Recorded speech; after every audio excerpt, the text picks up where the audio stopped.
You can come up here.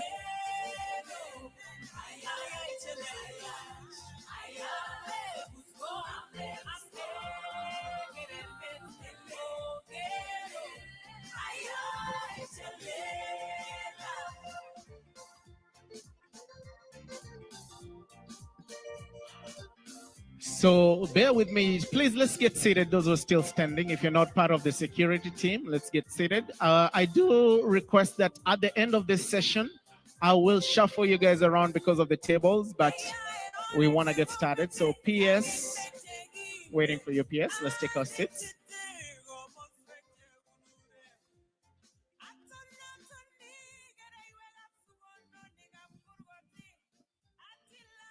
And my security guys are missing one chair at the moment. So, okay.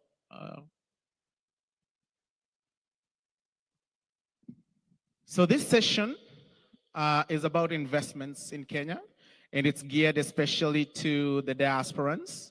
What we are trying to achieve with this session is to ensure that all the deliberations when it comes to investing, when you think about investing, this is the catalyst for that. So we want to ensure that you're able to, all your questions can be answered. You have extra seats here. PS, if you can have a seat there.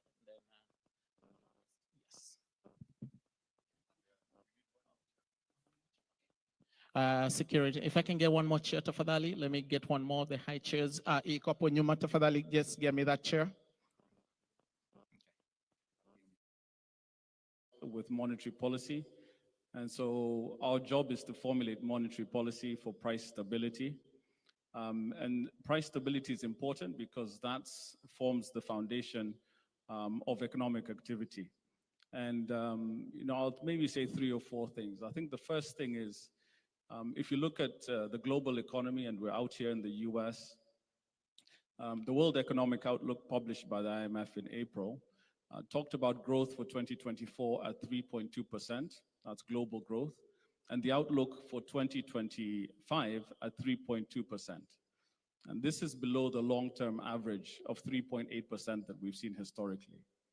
If you go a bit closer into sub-Saharan Africa, the growth is 3.8% in 2024.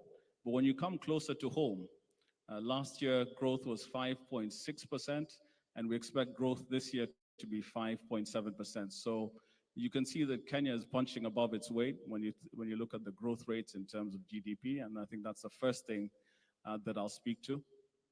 I think the second is that you're no strangers in this part of the world to the economic crises that we've been through and the impact that's had on inflation and the cost of living. And again, in Kenya, we saw a peak on inflation, 9.6%, 2022. And what we've been able to do is bring that inflation down to 5% in April 2024. And we have a target to maintain inflation within a band, 5% plus or minus 2.5%, and we're firmly within that band. So it means that we have a stable price environment. We have good growth that is above sub-Saharan Africa. We also have growth well above the global average. And I think the last thing is to talk really about the fiscal side. And this is something that my Treasury colleagues are more responsible for, but we do work together.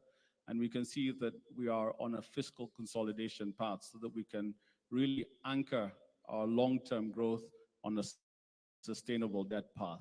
So I think those 3 things, just in terms of talking about the macroeconomic foundation, that should be a good reason for you to be proud and excited about investing back home. I think you touched about the exchange rate. It's always an exciting topic. The last few years have been tough around the globe because of all these pressures that we've seen. And Kenya, being a small, open economy, we have a flexible exchange rate. We have an open capital account, which means you can buy and sell currency. We were no exception. But we've been able to manage through our policies and our instruments to have a stable exchange rate. We've put policies in place to ensure that even as we go forward, we have stability on the exchange rate, and we also have returns right now that are very, very positive. So with inflation at 5%, returns on treasury bills and treasury bonds, you talked about around 15%. You have real returns on your money at 10% in an environment that is very stable. So I think I'll just build that picture, and I'm sure there'll be questions as we come back. Thank you. Thank you very much, David. You've heard that's the first reason why you should invest in Kenya: stable macroeconomic indicators and good returns on investment. But David, we've heard about diaspora bond. People are discussing about, is there an opportunity for that to be issued? Yeah, I think when we talk about diaspora bond, maybe we talk broadly about investing in Kenya in terms of financial instruments. So in terms of access to Kenya, you can access Kenya from outside as a non-resident. You can access Kenya investments as a resident. So nothing stops the diaspora now buying treasury bills and treasury bonds. And so the first thing I want to say is that we've made that much easier. And part of why I'm here with the team is that used to be a very long and tiring process. It used to be a 13-step manual process to come to the central bank physically, fill out forms just to open an account to be able to invest. But last year, we transformed that completely. It is an end-to-end digital process. As much as we'd like to see you face-to-face, you don't have to come to see us to be able to invest in Kenya.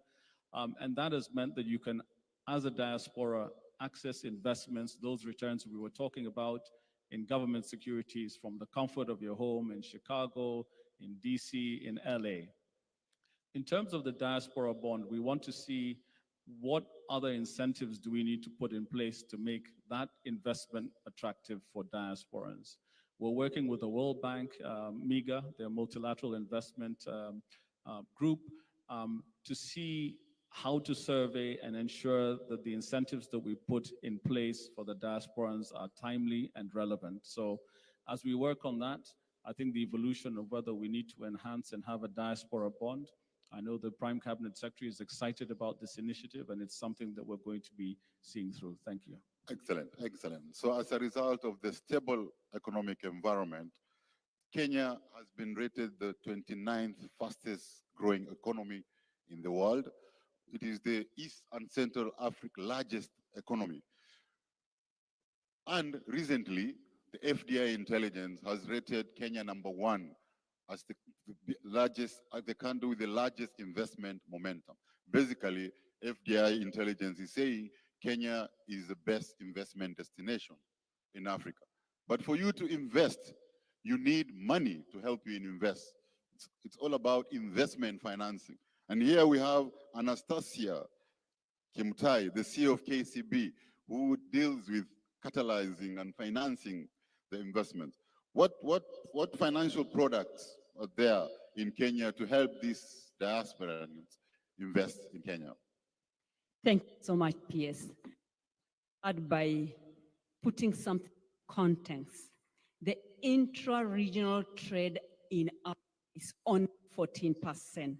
If you compare this with Europe, US, and the Asian community, where it's 60-40 and respectively, then there's every opportunity why we should invest in Kenya. The second item is, if you look at the connectivity within Africa, as much as we are behind the forerunners, half of Africa now is connected. And then third, if you look at the payment and settlement infrastructure, we sign on into what is called PEPs. What's the benefit of this? It is the ability for you to settle and make payment real-time online, hence eliminating some of the traditional challenges that we are having. And for you to be able to do this, first of all, is the transacting. If you want to transact, then we have the foreign currency accounts to enable transacting. When it comes to investment, I know my regulator spoke about investment. You start with things accounts, you go to T-bills, you go to infrastructure bonds that has a very high return.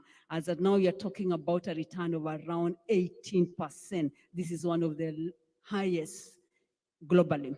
And then thereafter, I know also you start asking about if we want to expand our businesses and what are some of the instruments to grow our business.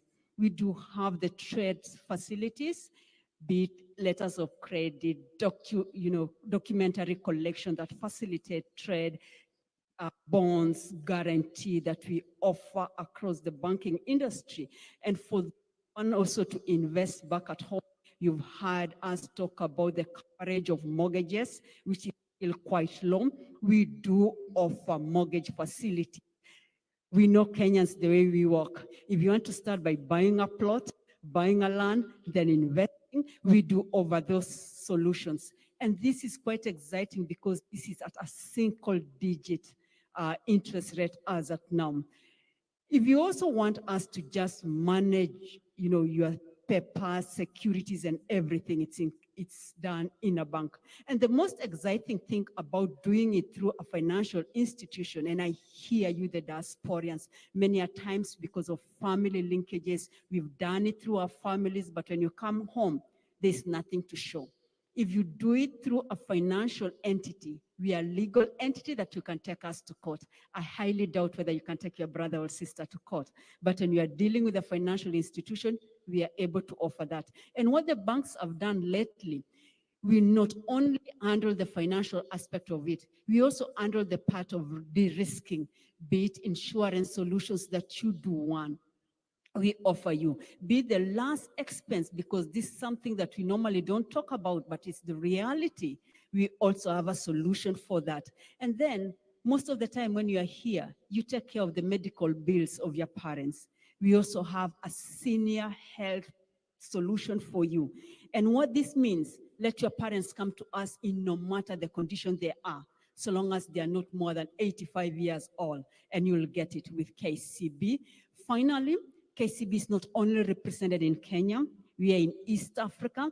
And so if you want to trade with Uganda, Tanzania, Rwanda, Burundi, DRC, a representative office in Ethiopia, and then in Brussels, and we are also in South Sudan. So we are a one-shop stop for all your financial requirements. Thank you. Brilliant. Nice package. So we have given you about, we've told you about the economic environment. We have given you the package if you want to finance your investment into Kenya. But now, let me talk about technology. Emily Oruaro, the senior consultant of Deloitte US. These people have a problem in their remittance journey. I believe so, right? A lot of what you remit, I think there's a transaction cost of around almost 10% average in Africa. In Kenya, it's around 6% against the what is expected of around 3%.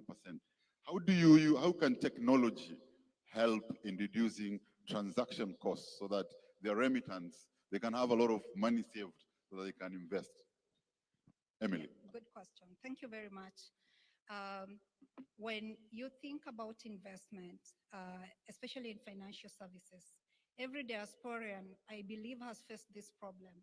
We all use, very specific and very few companies to send money home, And when we think about what we need to invest, I'm going to pose a question for you. Don't just think about, like the real estate, because the to-go-to market that most people target is real estate. There's no problem with that, by the way. But think of it, how can you diversify this investment? Like, for example, we do not have a Kenyan that I know of. I do not know of a Kenyan company that actually remits money from your phone direct to a Kenyan phone number. We do have a few that are starting to come up, but they are not as widespread as, the other companies that are competing with. And that's one area. And also another diversification that we can do is, and using technology, think manufacturing. Think about what manufacturing has done here where we are. It's the backbone of this economy. Look, now think about manufacturing back home in Kenya. Yeah, it's silence. So as you think about what investment that you're going to make in Kenya, also think about investment that are, diversified, like manufacturing. The good thing about Kenya, and we have a lot of raw materials.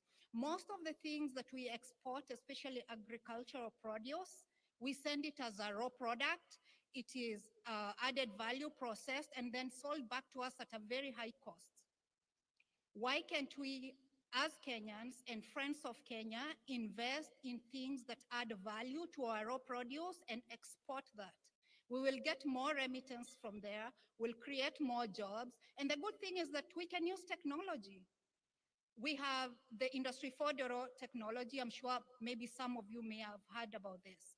So Industry 4.0 is actually the use of modern technology like AI, machine learning, big data analytics, robotics, and cobots to solve business issues or business problems in a simplified way. Some of the issues that we face with, and most manufacturer investors, they'll tell you, is that we are still using legacy systems. And we have modern technology now that we can employ. One of the biggest, issue with clients that I've worked with, they have the issue of data. They need to collect the data from the physical components or the physical devices to a digital device. So as they are doing that, they are, changing the technology or digitizing their technology and their data. And now they can have digital talking to digital and also digital talking to physical. And then finally, digital talking to humans. Because technology without people is not, is not helpful. So technology, we have that. And if we don't, we can, we can create that. We can import that technology and start using the skill set that we have in Kenya, because we have a lot of people in Kenya who do not have jobs, but they are very well learned and they are looking for jobs. So if you think about setting up a manufacturing plant or manufacturing company in Kenya, you will absolutely have no problem with workforce. We have a great talent in Kenya, and it is relatively cheaper. That it would cost you much cheaper to use a Kenyan workforce in Kenya than it would be for you to import that workforce. So as you think about the things that you're going to invest in or the diversified arenas that you're going to invest in, think about smart manufacturing. Think about the good and amazing processes and technology that you've seen here. Borrow that and let's take it to Kenya. Let's make Kenya a Silicon Savannah. Let's make Kenya the hub of technology investment. And think also about mining. That's another area that we have not really explored to exhaustion. Think about security as well, because investment, is both goods and services. You saw how COVID-19 disrupted the supply chain. And you've also seen that sometimes due to, say, instability in, say, logistic and transportation, we get locked out in some of the goods that we need, even some of the machineries that we need for our ecosystem. So how can we, as Kenyans and friends of Kenya, invest so that we build the market in Kenya? And when people are thinking of coming to invest in Africa, the first thought should be Kenya, because we've already established. So we have the talent, we have the technology, we have the processes, and the data to do that. So obviously, if this is a thing that you want to explore, another thing is just, you can reach out to consultants like Deloitte. We work with both government, we work with also private sectors, and we can help you in building a business case and a strategic roadmap to your investment. Thank you. Thank you very much. Indeed, the digital space, digital economy is one of the key pillars of our economic transformation agenda. His Excellency the President has 4 ways, deliberate and intentional, in creating jobs for our youth. We spend $5 billion every year in educating our youth. Once they are educated, we need to link them either to employment or entrepreneurship. And His Excellency the President has 4 ways of doing it, and he's focusing on them. One is on the construction side, space, in the construction of affordable housing. The next one is in the industrial space. The fourth one is in the exportation of labor. The third one is on the exportation of labor. And the fourth one is on the digital space. Now let's go to the ground truthing. We have practitioners on the ground to tell us. Mr. Franco Mondi, Kenya has been rated #1 in Africa in terms of startup funding. So you are a startup and you operate in our export processing zone, which is our incentivized economic zone. What has been your experience to enjoy those incentives under that scheme, and what are the opportunities for diasporans to leverage on? Thank you very much. Running a startup in Kenya is also not easy. But I was shocked the day an announcement was made that we have to collect e-teams from our farmers. That 15 people came up with ways how to do it on our software. So now we do 2,500 transactions daily, but we collect the e-teams. But I had mixed feelings about it. On one hand, it was cumbersome, but on the other, I felt it's just important to bring everyone to be a shareholder so that they also know how to run their country. But then if you think about it, there are many incentives. I mean, EPZ is one of those incentives. You can have an EPZ in your own farm, as long as it's more than 3.5 acres. But then you have a 10-year tax holiday, especially if you're on the export. And one thing people will agree with me in manufacturing, it's very difficult to bring machinery because KRA will be waiting for you. But at the EPZ, you are exempt from the tax. And for many of you who are foreign shareholders, when you transfer your dividends, you will be exempt from some of the withholding taxes. So it might be, I think I found it very easy because when you have an equipment at the port, it clears, I mean, within 2 days and it goes straight to your EPZ. And also if you are exporting things, you're exempt from VAT. So you can run your manufacturing and focus on jobs, and you're allowed to sell some of your products back to the market.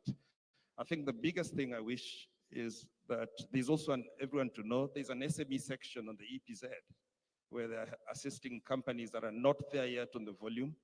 And they provide you the land, especially in Athi River. $5,000 for 2.5 hectares per year is nothing if you have to worry about paying land in Nairobi to set up a factory. So there are a lot of incentives. I wish we could speak more of them, but then that helps an SME or somebody starting up to set up. But accessing working capital, given that we are competing with government at 18%, how much will the bank charge you? However generous they are, it has to be more than that. So we will come to diaspora, because I'm exporting to the US and you guys are having money on this side. So please carry your checkbooks when you come to our booth. But anyway, the opportunities for investments are a lot. It's just not real estate. We have to grow our country. One of the ways is exports into the US. It's a huge market. Last week, 2 weeks ago, Walmart came to us. They want our macadamias on their shelves. Can you imagine how many packets? And now think about it. Kenya's macadamia, we have 200,000 farmers who are smallholders. Our competition down in the south might just be maybe 300 farmers. So the impact is different. 200,000 farmers, or again, maybe 100,000 more jobs. My own factory, we have 600 women working down in this factory every day. Many times when we do the value addition in our countries, we keep the jobs, we keep the money in the pockets of our people, and we build our stronger economy. Thank you very much. You've had irresistible incentive package in Kenya for you to leverage, both fiscal and non-fiscal. Now, one of the priority value chain in this administration, Kenya government under His Excellency President Ruto, is pharmaceutical value chain, right? One of the key pillars of our economic transformation agenda is health. And there's a lot of opportunity, there's a lot of potential there in the health sector. According to in our budget, 20% of our health budget is spent on pharmaceutical and medical equipment. And out of that, 70% is imported pharmaceuticals. So there's a lot of opportunities to come and set base in Kenya to fill that gap, not only in Kenya, but in the East African community.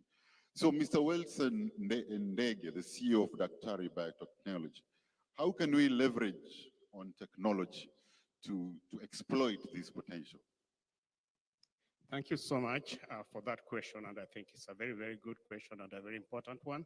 And I'll try to address it as exhaustively as I can so that people understand where we are coming from and how we ended up starting Daktari Biotechnology as a company. And the main reason is exactly what the PS just said here, that 70%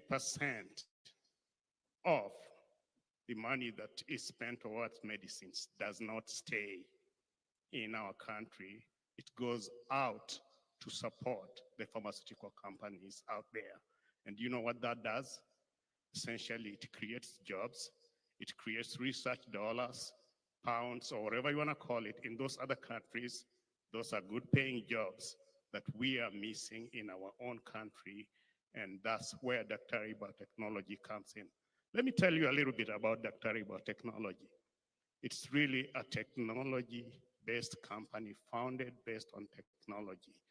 We used to hear a lot about brain drain, the brain coming from where? From Africa and whatever country and coming into the US and not going back.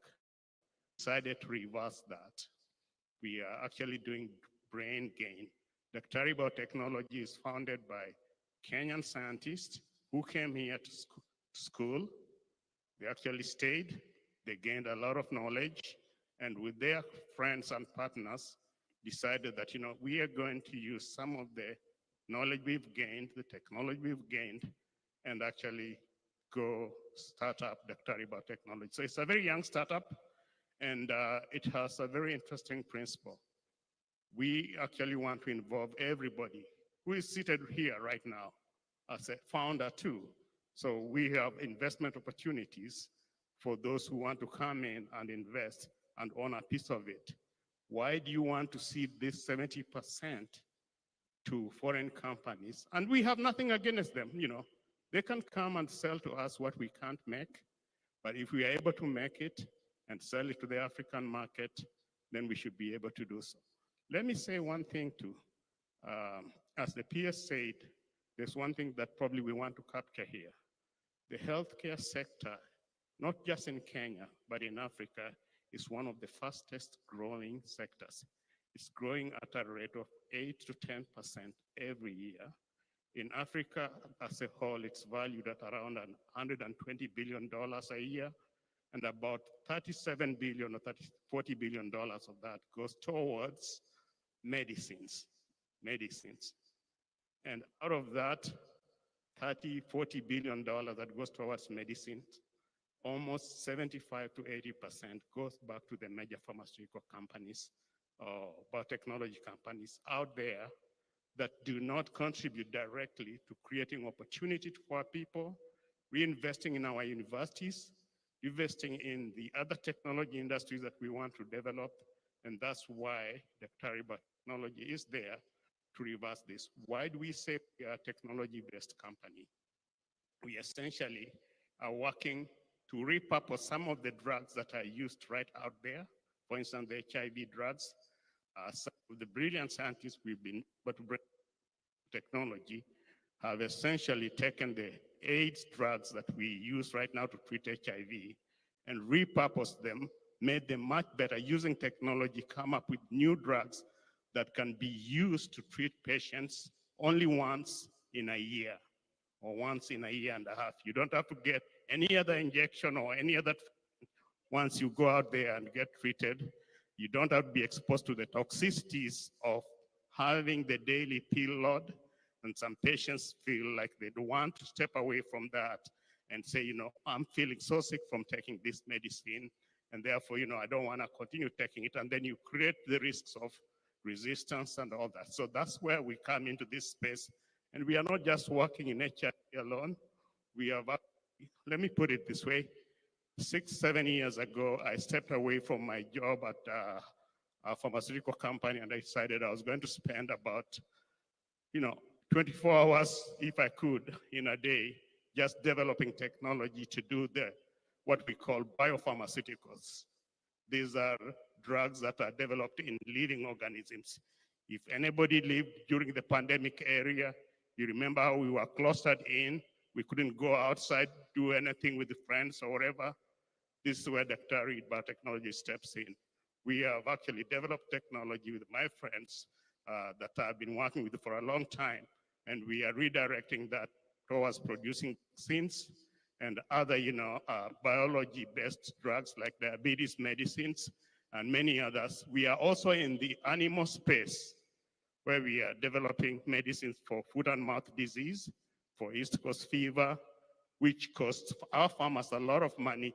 We don't want them to spend a lot of money paying the pharmaceutical companies outside. We want to keep that inside our country and be able to make sure that, we create revenue opportunity for our people, and also we bring the knowledge back. So one of the challenges I've really faced myself as an investor in Kenya is the cost of borrowing.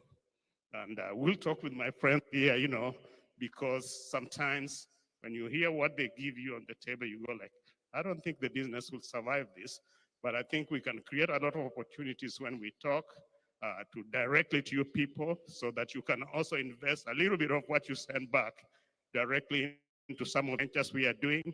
That's how we are going to create wealth for you, create wealth for other people, and create opportunity for people in Kenya. And then also think about in terms of, I'm trying to see how much venture capital is available for us in Kenya that is originally born in Kenya for us. And I don't see much. I think the people who are in the banking industry here, we need to talk about that. This is how you're going to create opportunity for companies like us and many other people who are smart out here who want to come back and invest in Kenya. We don't just want to source the money from here. It's going to be very difficult because if I tell a story and I'm a Kenyan to a Kenyan in Kenya, it's easier for them to understand than sometimes telling it from here. So I'll leave it there for now, but we can continue the conversation later on. Thank you very much. And the challenges are there to be addressed. In my State Department, we continuously engage the private sector to identify what are the costs of doing business that we need to address. And what is coming out is about cost of capital, cost of energy, and the last one, which is called cost of taxation. But past tax we must pay because kulipa ushuru ni kujivunia. Yes. Now, now we go to the real investor himself. The real investor himself is, and our approach to investors is we are investor centric. We want to make sure we are addressing the investor's interest. And Mr. Robert Shuri is the CEO of the umbrella of Diaspora Association who are hungry to invest in Kenya. But the question we are asking is what is preventing you from investing in Kenya? We have showed you that we have the best investment climate. In fact, we have been rated number 3 by World Bank in terms of ease of doing business. We have a lot of attractive investment opportunities. We have a lot of irresistible incentive package. This gentleman has demonstrated that. You have an entry point to come to Kenya through our Kenya Investment Authority. You can partner with the private sector in Kenya. What is preventing you from? We need that money because we recognize the role of diaspora in our economic development. And we are constructively and engaging the diaspora community so that your remittance can fund our economic transformation agenda. Why is the money not doubling? Thank you, our Honorable PS, for that question.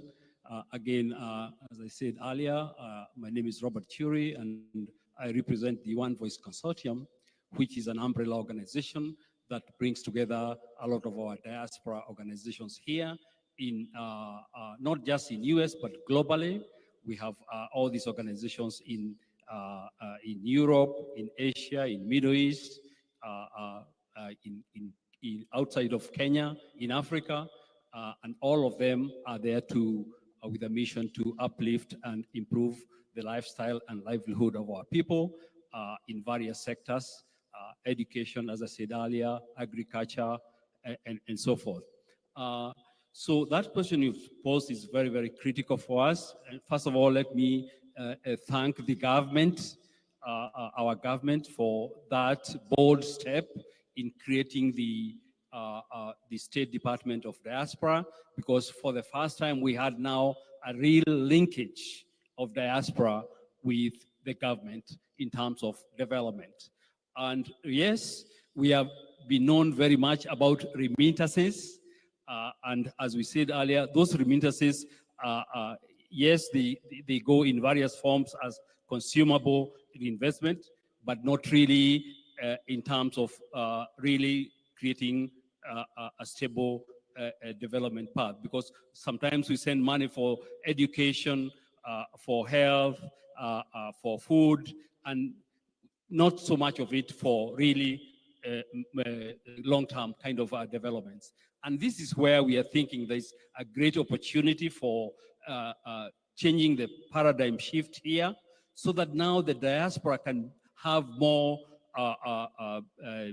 kind of targeted investment that can be able to be done in Kenya. We know for a fact that if we can be able to actually even to get the diaspora band, because if it is something that is really created for the diaspora, they have the money and they can be able to invest back home using those structures that have been developed.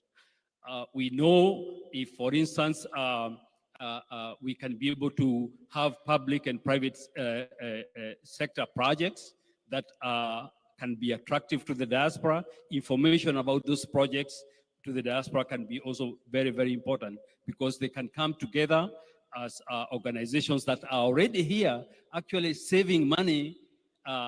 We have very many circles that are here in around the diaspora that can be able actually to undertake those kind of contracts, those public-private contracts in Kenya, whether it is roads, construction, whether it is building, infrastructure, whatever it is out there, opportunities can be there. I'm also seeing an area that we have not been talking about. Yes, we are talking about our remittances increasing, but there is a danger. There is a danger because we are not encouraging our young people to see the need to invest back in Kenya as remittances. So there is a danger that in years coming, if we are not going to start working on that level, we may have here a generation that does not really see the connection in investing back in Kenya. And so we need to really tackle this issue very well. We have young people in this country, in the diaspora, that sometimes they don't understand why we send money to Kenya, because they have not that attachment. So we are saying, as diaspora organizations, we need to really work on encouraging our young people to invest back home, so that we can continue having that sustainable remittances. And not just remittances in terms of finance. We also need to widen it to skills remittances. We need to have another discussion around how do we transfer skills back home, technology back home, equipment back home, and any other ways in which we can be able to help our country. And that is why one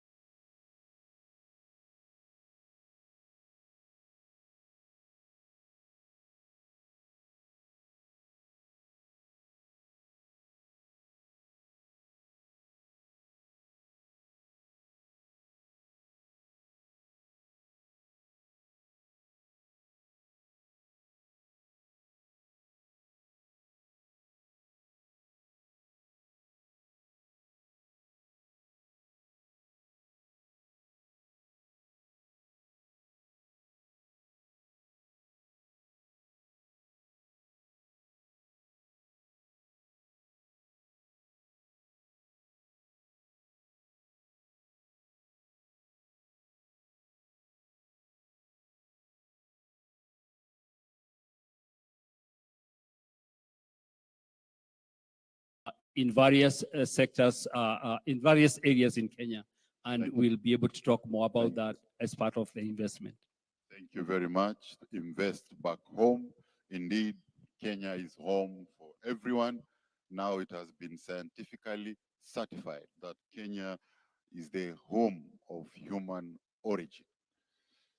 So even you can tell your friends, the Black Americans and other Americans, that they should go back home, should come to Kenya because Kenya is home, and His Excellency the President has removed the visa. You can just access your home anytime.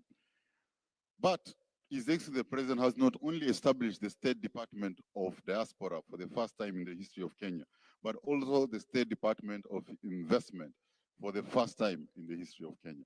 But also, he has also established an organ called the National Investment Council, chaired by the President himself, and some members of the councils are here. We have Ahmed Farah.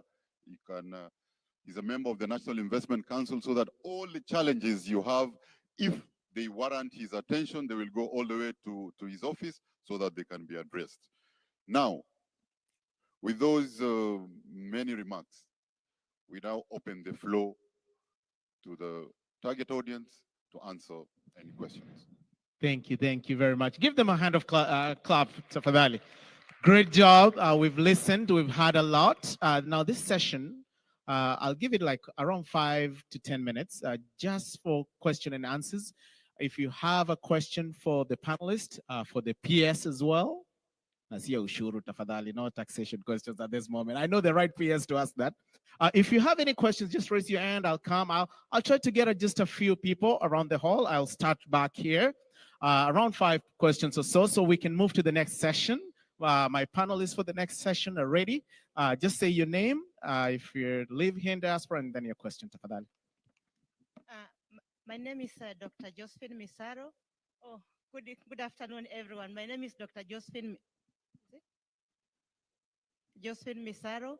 I teach gerontology at Georgia State University. So my question is to KCB and Central Bank, and it's a simple question. Why should I invest in KCB and not Central Bank, and vice versa? Why Central Bank and not KCB? My second question is to Deloitte. I'm sorry, I can't remember the name. So if I wanted to start a business in Kenya, like you're encouraging us to do, how will Deloitte help me? And how much will I pay them for doing what they do for me?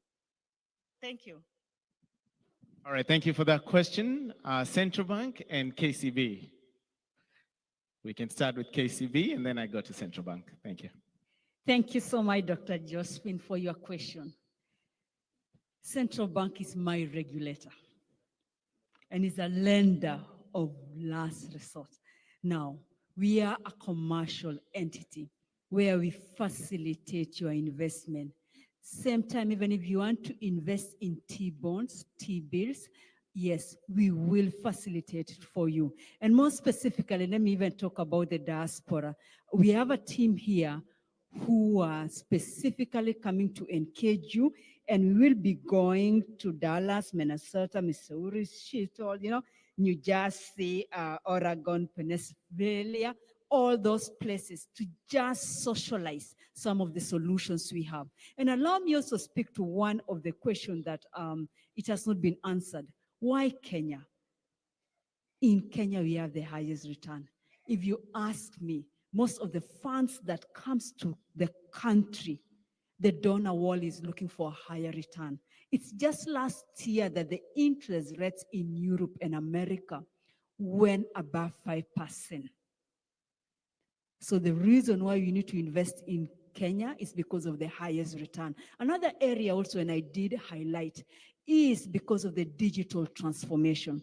Traditionally, we were using the old methods of investment, but right now with digitization, you can actually best here, Dr. Josephine, share the instruction with the respective commercial banks, and you can do your internet banking, instruction to invest, and everything as a commercial entity. And finally, also, as a Kenya enterprise, We also do mobilize. And what I talk about is that you can be in a chama, and majority of us are known for chama and investment groups. We mobilize that amount of resources and multiply for you. Let me give you an example. If you are 10 of you and you have 100,000 right now, we give you times 10 and invest on your behalf for you. So that's the reason why you need to use the commercial bank, as my regulator regulates me and also ensures that customer is not exploited in terms of business. Then you do have, you can reach us. You can engage the staff that are here so that you can facilitate your investment. Over and above is the non-financial solutions also that we do offer as commercial banks. We have what we call networking forums. We have what we call mentorship. We have what we call coaching. We have exposure to best practices globally that on 25th, we'll be having a team from KCB visiting the US, trying to come and learn best practices. Those are available within the commercial bank. Thank you so much. Thank you very much. I just have a few minutes, so Central Bank will bring you in, and then I'll come to a question here, and then one more, and then I move to the next session. Thank you. Okay, thank you. Don't rush the diasporans. They're here to hear this panel, so I think we need to answer all their questions. Thank you, Dr. Misero. I think do both. As just been said, you know, we're the monetary authority that provides the environment to allow entities like KCB to succeed. And you can think about it in two ways. One is that we have, in our role as the fiscal agent for the government, we need to raise money to finance the budget. And so the elements of the budget that are not financed by revenues, we step in on the domestic side to mobilize those resources. Those resources, I want to give you an example. We had an infrastructure bond in February. It was the largest infrastructure bond that we issued. It's a tax-free instrument. And so when we went out for this bond, we received 288 billion shillings in interest in terms of people wanting to invest. We took 249, and roughly half of that was non-resident investors, was foreign investors. These are international investors who've seen the opportunity to invest in Kenya, because when they look at the macros I was talking about, low inflation, fiscal consolidation path, they saw that this was a real opportunity to take advantage of the rates that we're seeing now that might not be there for much longer. And therefore, if the foreign investors can see that opportunity, we don't want our diaspora left out. And we've created the channels to make it extremely easy for you. In 15, 20 minutes, you can have an account set up digitally. The team is here, and you could make it in time for an auction if we had an auction in 25 minutes. So that's how seamless we've made that for you. But also on the equity side, KCB is a listed company. And so you can invest in them that way as well. And so that's why my answer is that you can do both. In terms of the return, and I talked earlier about the real return, but essentially what we're saying is when you adjust for inflation, the kind of returns you'll see in Kenya just now are really, really good. So with inflation at 5%, returns at 15% plus on T-bills and T-bonds, you would say, well, what about the currency?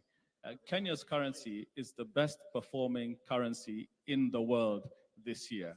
So when you think about as a diaspora and your risk on that side as well, that's covered, again, because of the policies that have been put in place to make sure that the economic environment is stable. So I think, PS, that question has been answered, but if you have any further questions, don't feel afraid to see me.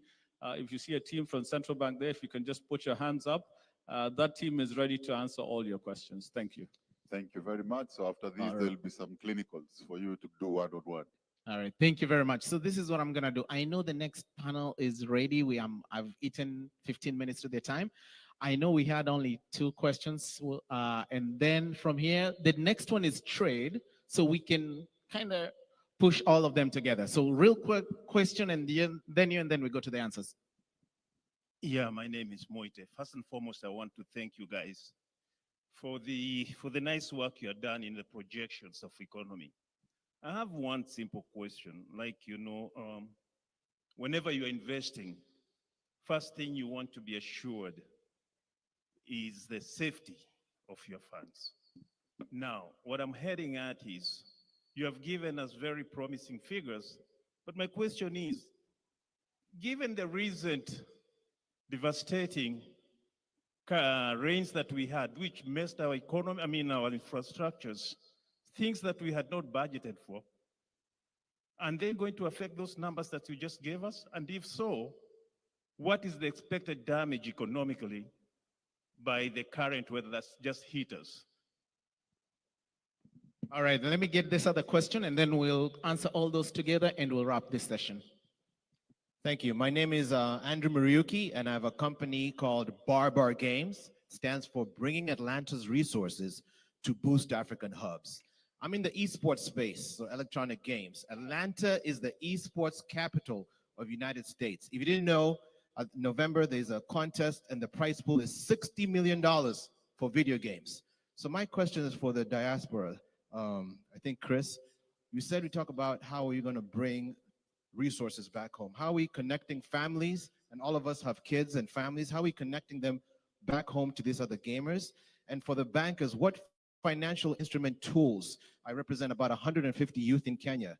What financial instrument tools do we have for youth from ages 7 all the way to 18 years old? All right, thank you very much. As we answer those questions, Bwana PS, I'll also, once the questions are answered, I'll ask you to do quick finalizing remarks, then I'll bring in the next panel. Thank you very much. So we answer the question first? Or yes, do the answer the question first, and then you'll do your closing remarks here on this session, and then I bring in the next session. Thank you very much. Let me give the tough questions to Lusa to answer on the climate change damage.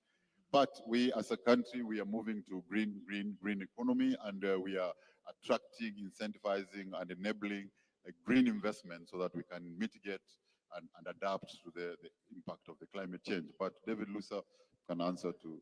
Yeah, thank you. And the MC I've been seeing, we still have 10 minutes because we started, I think, at 2:30. So we still have 10 minutes. And my colleague here is saying that she didn't answer the question that was asked earlier. So I will pass the mic to her as we finish. I think that's, I think, first of all, the question regarding the impact of the devastating floods that we've had in the country is a relevant one. But I think it's a relevant one, particularly within the context of climate change, which, as we know, is the most devastating or most significant challenge that the world is facing in terms of stability, in terms of impact on humans and our welfare. And Kenya is not immune, despite being one of the lowest emitters of emissions. We are facing the brunt and the impact of climate change. Within our nationally determined contribution under the Paris Agreement, it was assessed that we need $62 billion to respond to those effects in terms of, I think, PS, as you said, adaptation and mitigation. And we've committed, the country is committed to fund 8 billion of that domestically and to be able to finance the rest through our multilateral partners. And as you know, with climate finance, whether it's public, whether it's private, whether it's multilateral, we have significant need for resources to be able to plug that gap. And so working with our partners, the World Bank, the IMF, under the Resilience and Sustainability Trust, we've been able to access financing under that to make sure that the policies that we put in place can respond to those challenges. At the central bank, we had issued guidelines for climate risk to the banking sector. But most recently, we have also published a draft Kenya Green Finance Taxonomy, which will be able to get the institutions to have a lot more clarity on what is needed to deliver green within the financing sector. And we've worked with the European Investment Bank, and that draft is on our website, and we're looking for public participation. So these elements are programmed into our longer-term future as a country, but in terms of dealing with the short-term shocks, I think these are unexpected shocks, and we have partnerships that allow us to respond to these challenges. In terms of the youth, 7 to 18, I think a question around that. I would encourage that these youth have parents, and these parents can open central security depository accounts and allow those children to invest on their behalf. And as they turn 18, they can take over those accounts themselves. Thank you. Thank you, Dr. Lusa. I think green. I think I have It to was pass the the security. microphone. Bona here PS, also. I'm really running short of time. My next panelists are really ready. So just let me one wrap it quick, up. yes, and then Let me wrap it up. yes, and then we'll move the next questions to the next panelist after that. We can do that. Thank you. Lusa has ended with green taxonomy to avoid the green, to manage the greenwashing risk, because in every investment, it's about return, and for every return, there are risks. So what we are doing as government is to mitigate your risk. We have demonstrated to you how we are mitigating the economic risk, the political risk, the security risk, the environment risk, so that you can get return on investment. Remember our goal, we want to convert 50% of your remittance to investments, and our approach is to go get them. So we've come here to come get you, so you either tag along or be dragged along. Thank you very much. Thank you very much. Give them a good hand of clap, tafadhali. We learned a lot today. Bona PS, you're doing a great job. Our panels, thank you very much. You can see them after this session.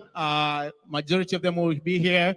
We have KCB here. We have the Central Bank here. You can ask all the questions. So at this moment, I'm gonna bring in my co-MC, Madam Njogu, Catherine Njogu, who will take us to the next two sessions, and then we'll have another session, and then after that, it will be time for the president to get in. Thank you very much. Tafadhali, bear with us. I know time is running, and we have a lot of questions. Madam Catherine, karibu. Thank you, Sam.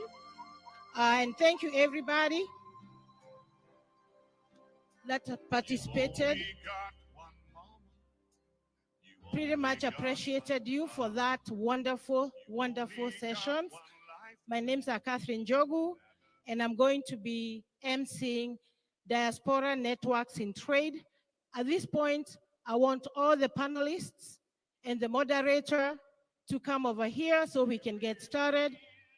And this is going to be a very good session. And you can also connect it with why invest in Kenya. So if you have a question, you can ask it in this session.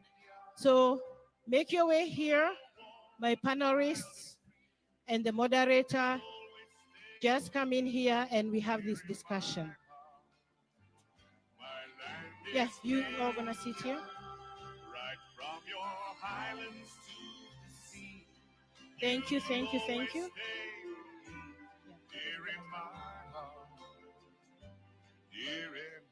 So if you are in Diaspora Networks in Trade Export, please come over because of time, and we're gonna get this going. Thank you. At this moment, I'm going to introduce Michael Mandu.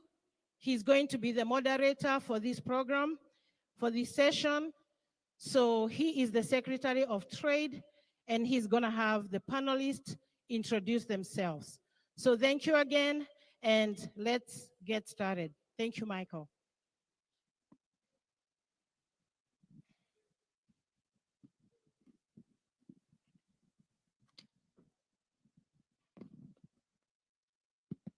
A very good afternoon to you all, ladies and gentlemen. As already informed, my name is Michael Mandu, the Secretary for Trade from the Ministry of Investments, Trade and Industry. Before me is a panel of 5 eminent business people, and I want to give them a chance to say who they are very briefly, knowing that one of them is likely to leave very, very soon. When I make my remarks, I'll ask him to quickly give us some of the issues that we can think about even as he leaves this scene. So you have the floor to say who you are. I'll begin from there.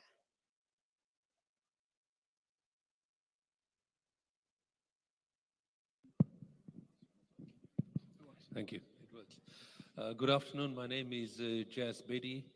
I'm the chairman of Kenya Export Promotion and Branding Agency. I'm also the chairman of the Kenya Private Sector Alliance and the vice chair of East African Business Council.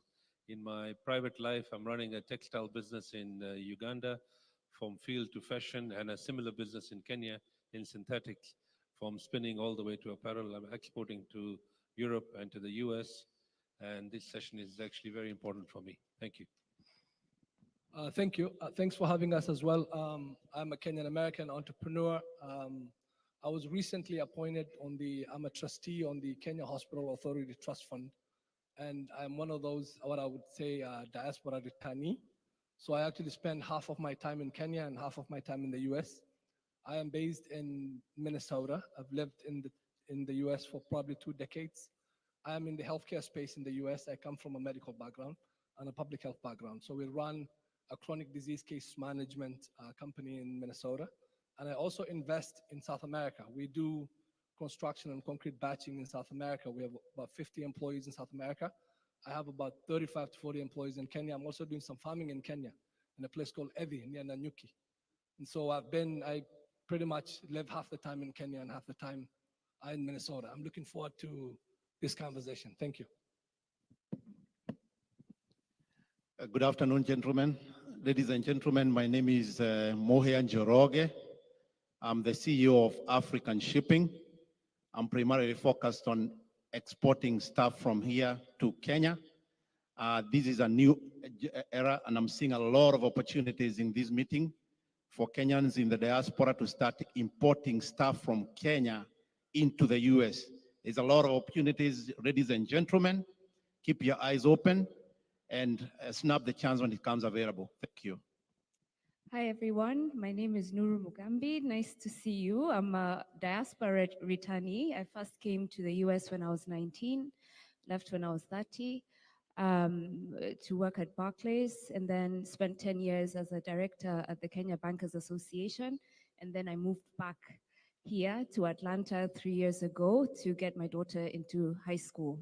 As you know, for those of us who are here in Georgia, Georgia has a fantastic education system in terms of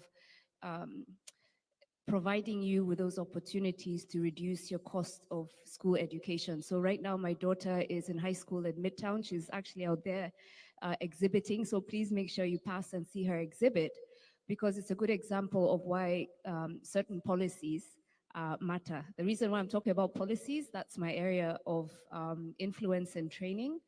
I'm a policy advisor. I focus on sustainable finance, policy advocacy. So right now I'm advising the World Bank on that. I'm also with the KEPSA Economic Diplomacy Sector Board. So I'm really interested to also speak with you and hear from you how through KEPSA we can better support you. Thank you. Hello, everyone. My name is Danson Mkile. I live in Dallas, Texas. I'm a data engineer working in the aviation industry. And also I'm the director of Jamhuri Diaspora Circle, an investment company here in the US, bringing all Kenyans to invest, put their resources together, then they can invest back home. Also, I'm the founder of Inferior Solutions Company. It's a tech company based in Nairobi, where we try to, what I do is support those students who just finished their university. They don't have to go anywhere. I've just done a nonprofit for them so that they can get experience. I give them the hosting services as another infrastructure that they need, so that once they get some experience with the company, actually they can now go to their industry. And some of them actually work with MasterCard at the moment, Safaricom at the same time. So it's like just seeding the young people who are finished university in computer science and other IT-related courses. Thank you so much. Thank you very much. Were we supposed to have another panelist there? And why is she keeping away?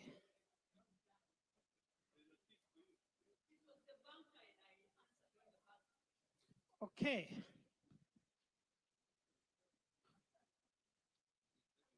Give me a microphone. Just say who you are.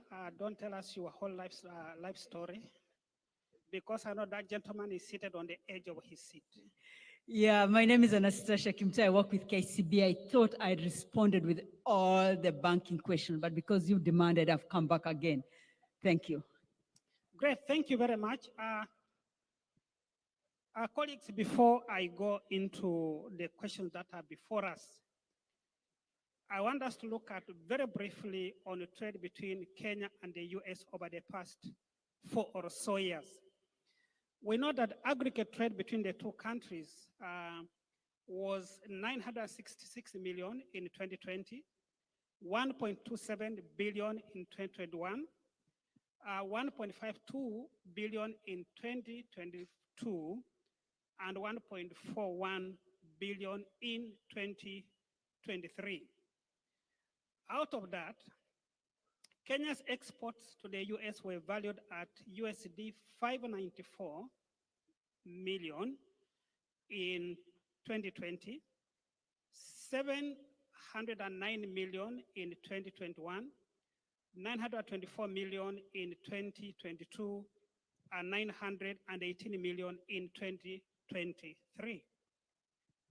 Imports, Kenya's imports from the US, on the other hand, were 372 million in 2020, 561 million USD in 2021, 599 million USD in 2022, and 493 million in 2024.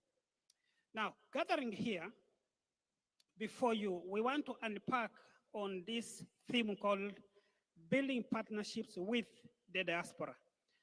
And because Just Bet wants to leave, I want to ask you 3 questions and wrap them up in one go so that I can release you and your neighbor can represent you going forward.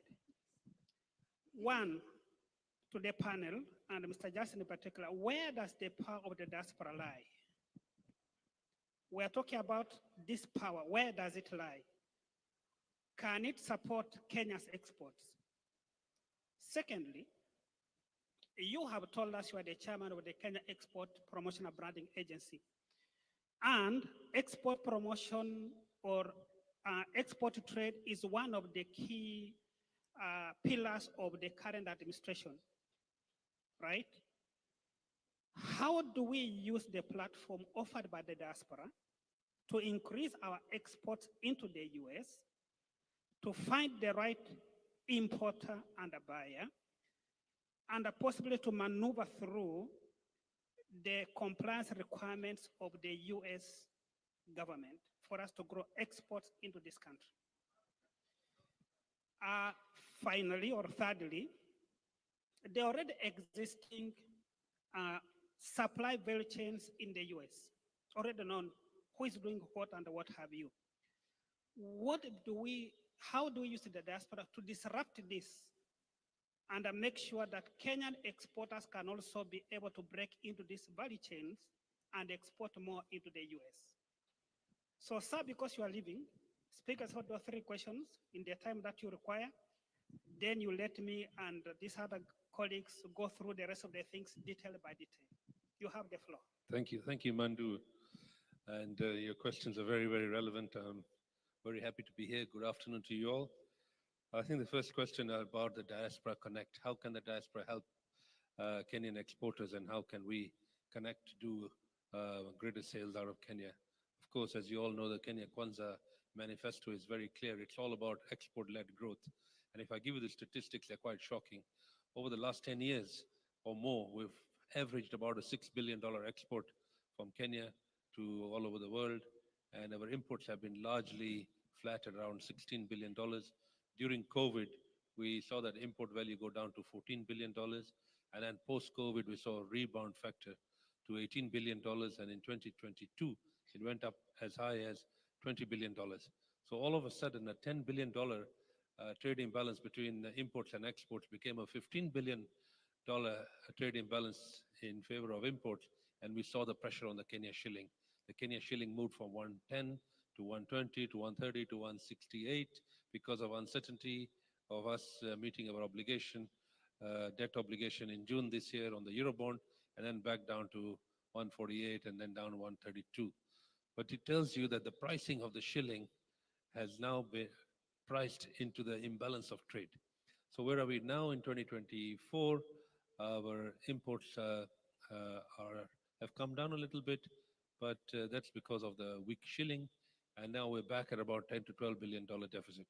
So the whole idea of Kenya and my role and responsibility as the chair of Kenya Exports is to have a zero-sum game, to move our exports from 6 billion to 16 billion, to reduce the balance of trade, both in goods and in services.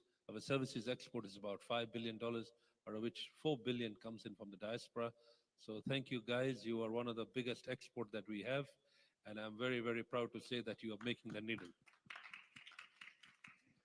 So how can we use you better, and how can we connect Kenya better to this market? I think our president is very clear. He's looking at diaspora income increasing from $4 billion to $10 billion. He signed a deal with Germany the other day with 250,000 Kenyans. We get 1 million people coming out of our schools and universities every year. Now we need to house them in jobs and good paying jobs. Where can we do that? Of course, we can do them in our own home, in our industry, in our service sector. But by and large, there are lots of opportunities outside Kenya as well. And we've seen that in Dubai, we've seen that in Saudi, we've seen that in Qatar. We are seeing it also in Germany. And we're now creating the right curriculum for those young people who want to actually have a vested interest or a vested career outside. For example, even Japan is looking for young people. So can we teach Japanese in our school? Or can we teach German in our schools? And I think those are the discussions we're having seriously, because the Kenyan workers are very, very hardworking and they're very industrious. They actually contribute to the economy. Like I said, $4 billion is a very big number. It's our number one export, if I call that export. And so how can we connect ourselves to actually focus on the Kenya government agenda of export-led growth? And it's a deliberate export-led growth. Of course, we can use most of you as agents for some of the products that we manufacture. And how can we, I was just talking to my friend here, I just met him a few minutes ago, and we're already talking that, look, I told him we need to disrupt this market to actually go into the formal business. If I want to sell into Walmart or to one of those big retailers, the whole compliance process is so complex that by the time I finish with compliance, I'm already fatigued. And the social compliance, the quality compliance, the community compliance, the standards are very high, and we have to make sure that we meet all the standards. But by and large, how do you disrupt that? And in today's technology age, you can actually, forget doing this B2B business. And I think all of us have been doing B2B, business to business, and then buying it out of a store here in the US. What if we start doing B2C from a business in Kenya to a consumer in the US? We use the technology platforms, we use the logistics partners, we use companies who are in the logistics business, like we have panelists from the logistics side. How can I overnight deliver, or how can I have distribution centers of product here? And as the chair of the export and branding agency, we're already thinking of creating Kenya House all across the continent, because the Continental Free Trade Agreement is a reality. We've got 1.4 billion Africans. We've got $3.5 trillion economy on our doorstep. And it's going to be the world's biggest trading bloc, free trade between 55 African countries. So as Kenya, we're thinking of creating Kenya House in our strategic markets like DRC, Congo, like South Africa, like Ghana. And we've already started doing trade under the guided trade initiatives under the AFCTA. Like we started exporting tea and batteries to Ghana and West Africa, which was not our traditional markets. And we're thinking the same, that maybe in the US, we should have a Kenya House, in maybe one in the East Coast, one in the West Coast, maybe one in the center, still at inception stage. But why can't we have Kenya House where we are selling Kenya product and we're selling straight B2C, and all we're doing is giving you space, and we rent out and sublease to you as a manufacturer out of Kenya, so you can have your place in the market. So there are lots of things that we're doing, and those are the disruptive things that we are looking at this point in time, that we really need to make sure that we have route to market, and route to market is really the most difficult thing. I mean, the entire business model today is customer centric, and if you're not world class, you're no class. And I believe you cannot be kati kati. You have to be world class. And yes, Kenyans have been world class, We've always run the marathons and we've always come first. And I think on this one, we'll also come first. I thank you.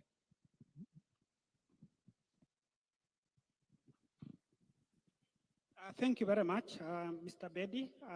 I can bid you farewell as you go to your next activity.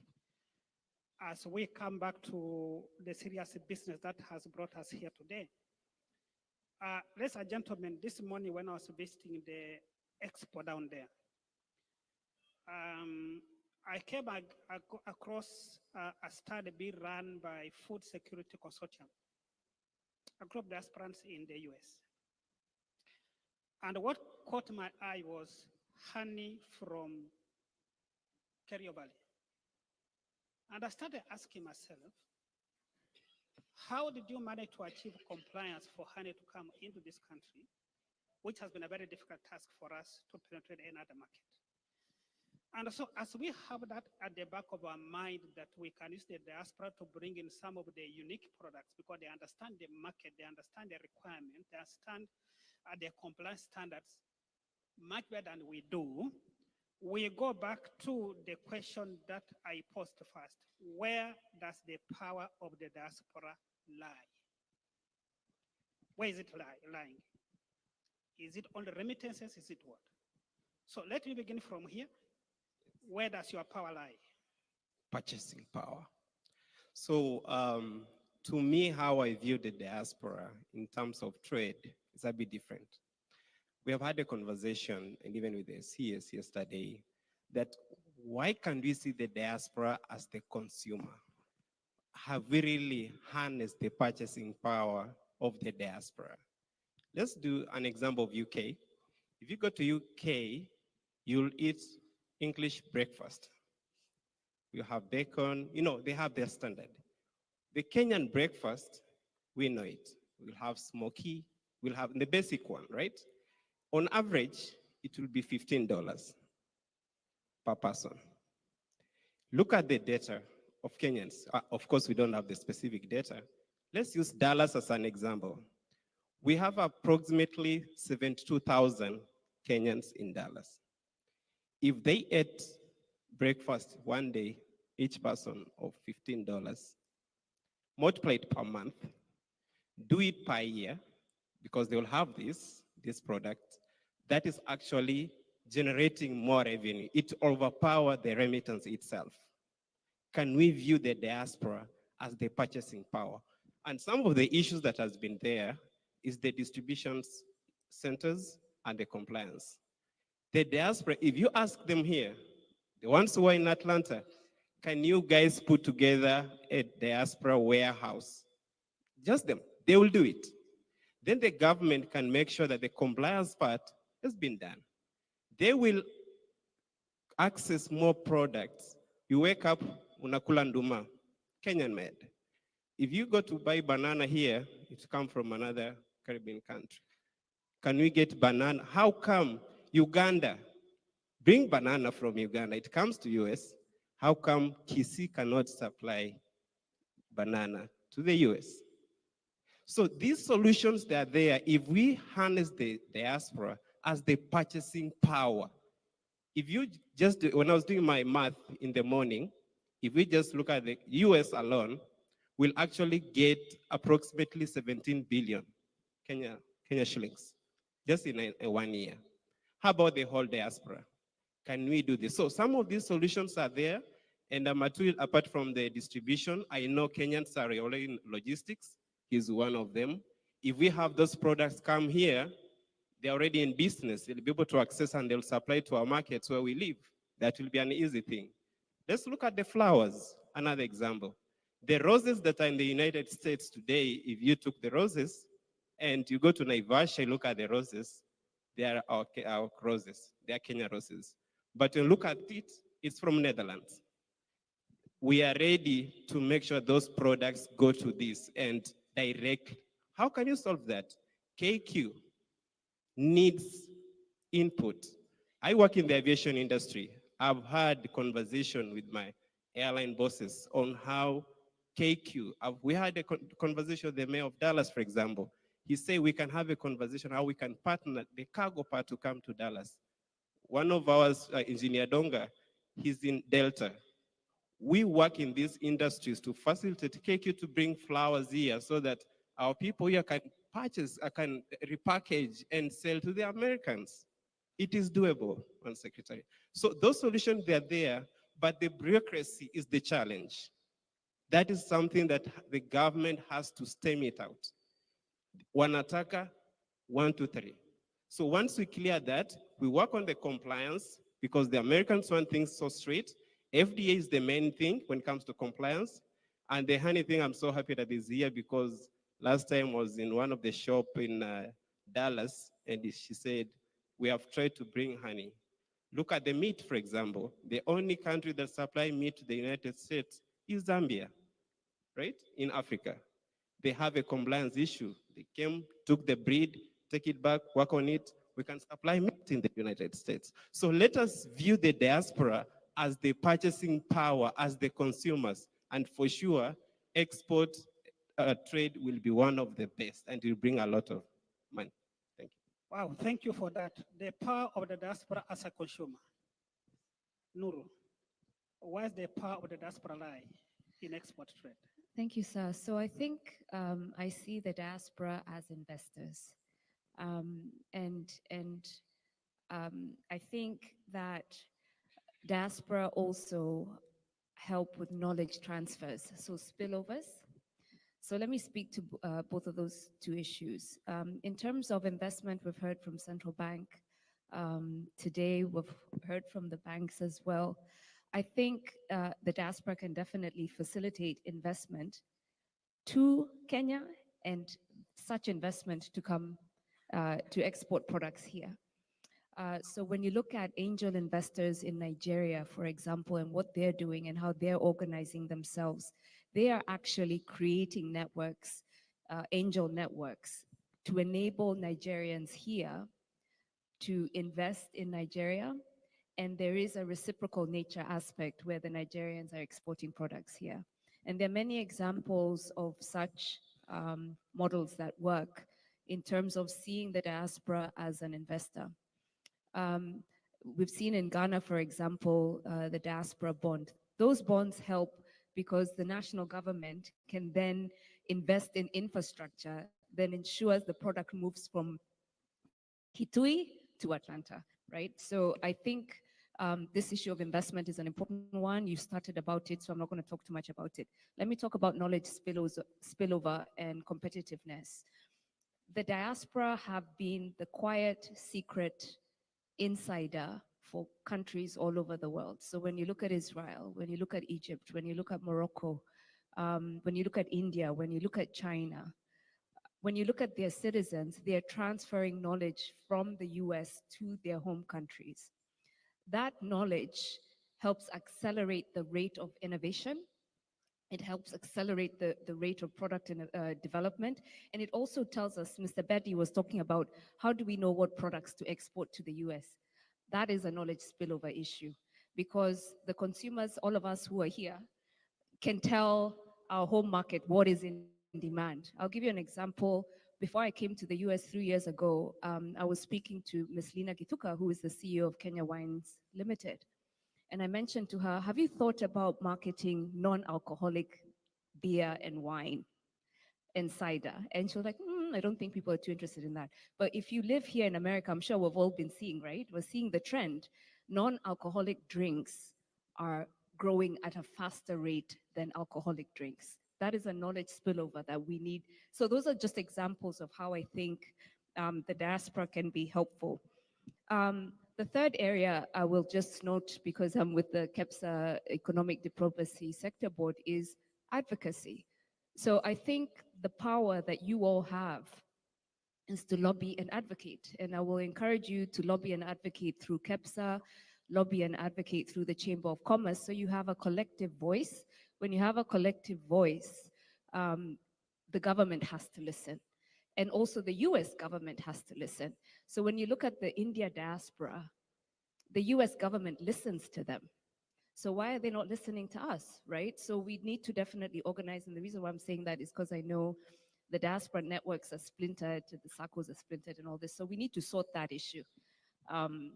in terms of economic diplomacy and advocacy and organizing ourselves.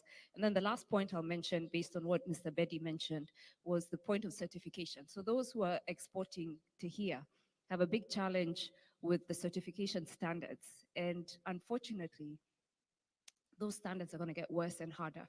So as much as we're thinking to disrupt by going business to consumer, even that end consumer is looking at certification. They want to see the label. Is it fair trade? Is it non-GMO? There are certain labels that US consumers, beyond just us as diaspora, look for, and it drives price. You can get a price premium just based on certification. So I think there is that opportunity for us who are here in the diaspora to start learning and getting certified to certify. You see the point? So there you can help our SMEs at home certify so their products are more competitive. So I think I'll stop there. Good, thank you very much. Sir, you have the floor. Yes, my name is Mohean Joroge, African Shipping. I had the privilege of meeting with Mr. Mbandi this morning. And my take from the conversation I had with him is we have a ton of opportunities. Those men and women in the diaspora who are ready to do business. Imports into the US are facing logistics issues. Logistics starting from distribution, receiving centers, compliance with US laws and regulations. All these are opportunities that the diaspora has not taken advantage of. We have men and women who can rise up and facilitate the import, clearance of goods coming into the US. If a group of people can organize together, and primarily the reason being, it requires a lot of capital, it requires a lot of money to set up a distribution center. We should become like Indians or Chinese and other people like that, join together, people with good capital, have a distribution center somewhere in the middle of the US. And number 2 point that I got from him is their focus is not primarily on the diaspora as a consumer. They are not looking at exporting stuff into the US for the diaspora to consume. We are a very, very small percentage of people in the US population. Maybe Kenyans or the diaspora, if we are even 2 million, that's a very small percentage. They are looking at the US market as a market of over 300 million people. If we can facilitate, we in the diaspora, that these people in Kenya, the business people, the farmers, the manufacturers, they do not have to get on a jet, come here and market their products. They need people to take up those opportunities, things like consumer product, avocados, and all those perishable goods. If someone can pick up that challenge, that's a big opportunity. Work with the airlines, work with the US custom regulations. You have an opportunity to sell avocados and those consumer products here. The number 3 challenge that I got from him is primarily logistics, moving goods from point A to point B. We have a lot of Kenyans who are doing logistics, but they do logistics for companies. Can we take the challenge from the business people in Kenya and become the logistic people, the guys who facilitate when the goods come in either by air or they come by sea, pick it up from the port, do the whole custom process, take it to the warehouse, and instead of selling it to Walmart or somebody else, you can sell to Walmart, yes, but with the current technology, you can sell directly to the consumer if you have a distribution center. Someone will order a product, you can package it, you can ship it to the consumer yourself. So all these are opportunities. The only challenge that the diaspora need to overcome is capital. All the things that I'm talking about require a lot of capital. We are talking of several, maybe $100 million. We do have a problem, and I'm going to point it here for us, is when we do business, I've come across us as the diaspora doing business kienyeji. Let us move away from kienyeji. There is no exporter in Kenya who is going to ship you 10 containers worth with goods worth $10 million through a handshake. You need to have a company, a registered company, meeting standards, have a financial background, then get the product here, market it, sell it, and make sure that the guy in Kenya gets paid. So all these are opportunities that, I mean, these are bare opportunities. I'm actually, as a shipper, I'm challenged. And I'm actually thinking of sealing one of those holes somewhere, but I need a lot of other guys to come and fill all the other gaps. Thank you. I take up this question of what's the diaspora's power?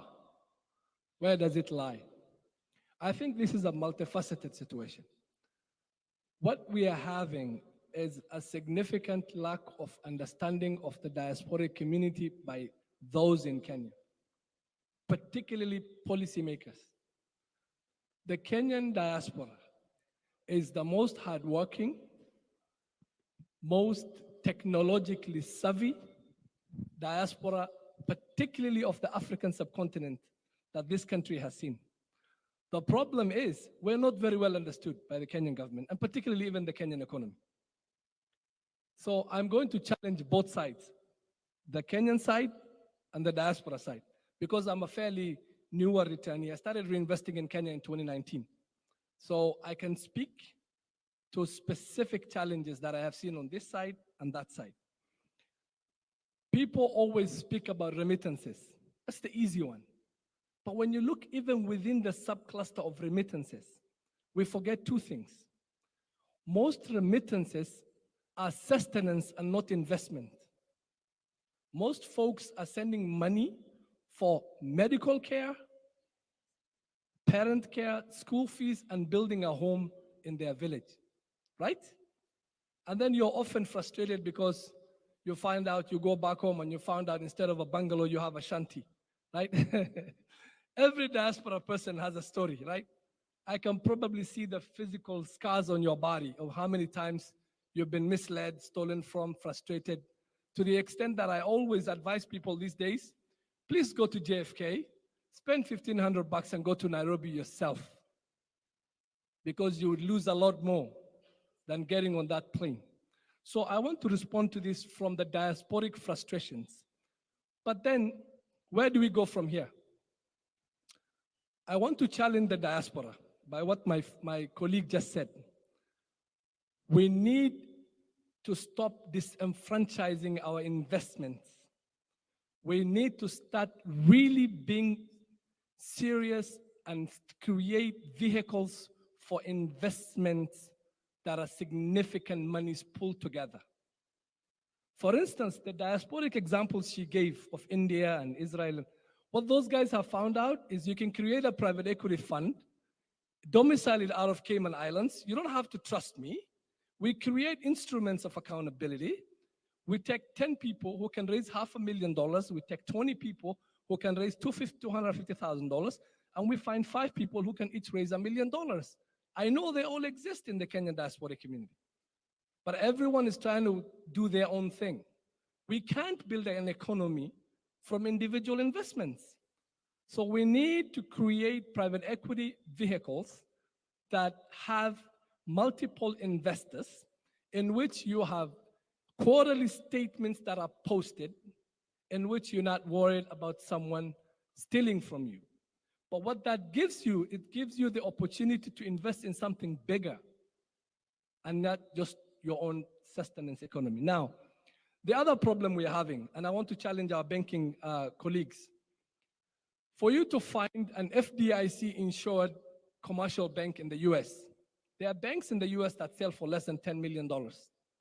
The remittances, we are missing the real power of the remittances. Remittances are useful when they are reinvested or saved, not when they are consumed necessarily. So how do we create, for instance, the ability for us in the diaspora to put money in a Chase debit or in a Huntington Bank debit or a Kenyan American banking debit for your folks to use their money as a tool for further investments and for savings? We can do that by one simple thing. We raise money, we get a bank that's licensed in the US, and we get a bank that's licensed in Kenya. It's very doable. It's very doable. we take charge of our remittances instead of Western Union and MoneyGram. Okay? We compete. We don't even have to take 100% of the market. What if we took 5% of the market? It's significant if we control 5% of our remittances. Our folks on the Horn of Africa are doing it. The Somalia remittances don't go through Western Union and MoneyGram.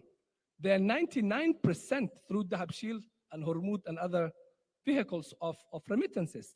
So we have to be serious. Both the diaspora needs to get serious and the Kenyan government needs to get serious by creating vehicles. Finally, what I want to say is we need to start creating a clearinghouse of information, of partnership building. For instance, when I was talking to my friend and he spoke about a warehouse and their interest in B2C, directly going to the consumer, I said, you have to understand the US. This is the other big frustration. A lot of Kenyans misunderstand the US. The US is like 50 Kenyas together. Let me repeat this. The US is 50 Kenyas combined and then some. The only comparative example to the US would be if Africa became a country. When I fly from Minneapolis to San Francisco, it's like me flying from Gaborone to Abuja. So when people say the US, no. We have to start thinking about how to do business with Tennessee, how to do business with Georgia, how to do business with Minnesota, how to do business with California, how to do business with Massachusetts, because that would be a better relationship for Kenyan economy. When you are directly finding someone in Memphis who has logistics, someone in Arkansas who can find what you need, and we create a diasporic clearinghouse relationship at your ministry that specifically does matchmaking so that we can now actually partner and we create not only just public-private investments, but diasporic Kenyan partnerships based on market intelligence. We don't have to force this. I'm going to conclude by saying business will generally find the solution it's looking for. If you're in Guatemala and you're looking for cement, and they tell you the best and most affordable cement is coming from Kenya, trust me, you'll go find it. We need not to force this, but we need to create the tools for us to do business in an intelligent, affordable manner so that the diaspora participates and does knowledge transfer. But you can't do that in a vacuum. You need to do that when we create the vehicles for success. Thank you. Well, thank you very much. That question seems to have created more questions. And before I come to you in the banking sector, a few things I want to point out. You are talking about, it should not just be about remittances. It should be something different. So, and KCB Group is after remittances. How do we then use your knowledge in the financial services sector to support Kenyans to do what they're talking about here? You talked about logistics. You talked about distribution networks. You talked about packaging. You talked about this whole range of things. We're also being challenged that the power of the diaspora lies in the fact that they live in different states, therefore they understand different ways of doing things. So that we don't just export to the US, but we export to a particular state. So from the banking perspective, how do we turn that around? For I know that out of the $100 that go home, nearly 80% goes to social support, consumption, education, and what have you. And very little goes into real investment that the earlier panel was talking about, real investment. So how, from the financial perspective, how do you help us to achieve that, to tap into this power of the diaspora? Thank you so much. Let me start by saying the diaspora community plays a very positive role in first transferring skills. Let's say it as is. Second, bringing the much needed innovation. Because even if you look at the infrastructure, technological infrastructure in Africa, we are really lagging behind. But having said that, at least half of the continent now is connected. And then if you look at the entrepreneurial skills of the diasporians, none to match that. If you are comparing with Africa, the diaspora have the best entrepreneurial skills. Now, the second thing that we need to look at is then how do we consolidate these funds and make them meaningful? And if you have an opportunity to Google the story of Singapore, it was actually intentional that you say, yes, we do know that there's this money from the diasporians. We do appreciate that this money from the diasporians go to meet various needs. How do we facilitate the money to go direct to these various needs? And the one which is remaining for savings, it can be consolidated, just as my brother here said, and invested in equity. You know, that's something that we've not done. And that's why we have to be intentional and say, can we consolidate this fund and then now invest? And invest where? In Africa. Let me give you an example. Food in Africa comes from elsewhere. There are tons and tons of food coming from out of Africa. If we say the first priority, we invest in food security in Africa, you already have the demand for your entrepreneurial skills. If you just go simplistic that way, look at the automobile sector. It's only South Africa that we talk about 1% of the vehicles are electric vehicles. That's where the world is going to. Look at that big opportunity. Look at the pharmaceutical. We import literally everything. What does that say? There's a business case that there's enough of demand in Africa. If you look at intra-regional trade in Africa, it's 15%. Go to Europe, 60%. Go to America, 40%. The Asian community is 30%. So what we are asking for here is that, can we come together and have instrument that can consolidate all these funds, and then thereafter we start investing, because there's no question about the demand. The demand, there is demand 100%. And then finally, look at the logistic and transport segment. This food must move from one place to another. So if you're looking for business case, there's business case. But my biggest question, why aren't we making that first step to create this conducive environment to consolidate this fund and thereafter invest? And we as the commercial banks are here to say, let's come together and start doing it and allow us enable that to happen. Thank you. I can see somebody was choosing to stand before my time, and yet I cannot stone her. But these are the critical issues that are coming out of this conversation. That the power of the diaspora is so diverse, and that we can do so much when we tap into, one, diaspora as consumers, that's coming out very clearly. Diasporas as source of knowledge and innovation to produce more. Diaspora as, I can call them the last mile connectivity for Kenyan exporters into the various states. Either when Just Bed was talking about establishing a Kenya house, my thinking is, does government need to do this? No. It's for the diaspora to put their money together, you have put it, and I say, we have put up a warehouse in Atlanta. We have put up a warehouse in Dallas, in other places where there's what we call high consumption pockets. And how then do Kenyan exporters partner with you, because you have put up warehouses, all right? We talk about understanding standards. I talked about that honey from Kerio Valley. And I was asking, how do I get to know how you achieved this, so that this knowledge can go to other parts which are producing honey? Ukambani is a very clear example who produce a lot of honey, and other pockets in the drier parts of Kenya. How do we then get this understanding back home to support our exports into the US? You have talked about meat from Zambia, right? How do we understand the requirements for meat in the US from your perspective, then we begin working backwards that yes, we can export if we comply to 1, 2, 3, 4, 5. And then how does the banking sector support us apart from investing, I always call it the personal economic survival activities, PESA, those little, that little, what have you, to pulling together this huge resource, right?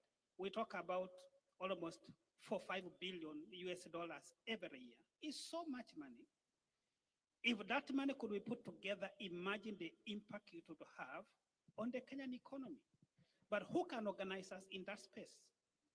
Nur, you want to shed light on that?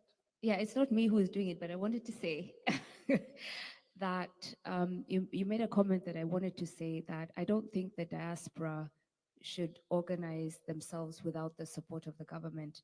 Because from my research, looking at Indonesia, Malaysia, Egypt, the government actually partners with private sector. I think China is an excellent example. Alibaba is the platform we need. We need a Kenyan version because that will create those linkages. And quite frankly, the Kenyan government benefits when there is a higher velocity of trade because you make more. So I do think, and Madam Anastasia is here representing the banks, I do think that through Kenya Bankers Association, for example, there is that opportunity for government to partner with the banking industry to create a platform that enables that linkage. But indeed, the diasporans need to have one voice. Not like even in Atlanta, I think they're now, AKPA was the first, but now I think they're like 5 different networks, right? So it's, and I think it's the same in many of the states, right?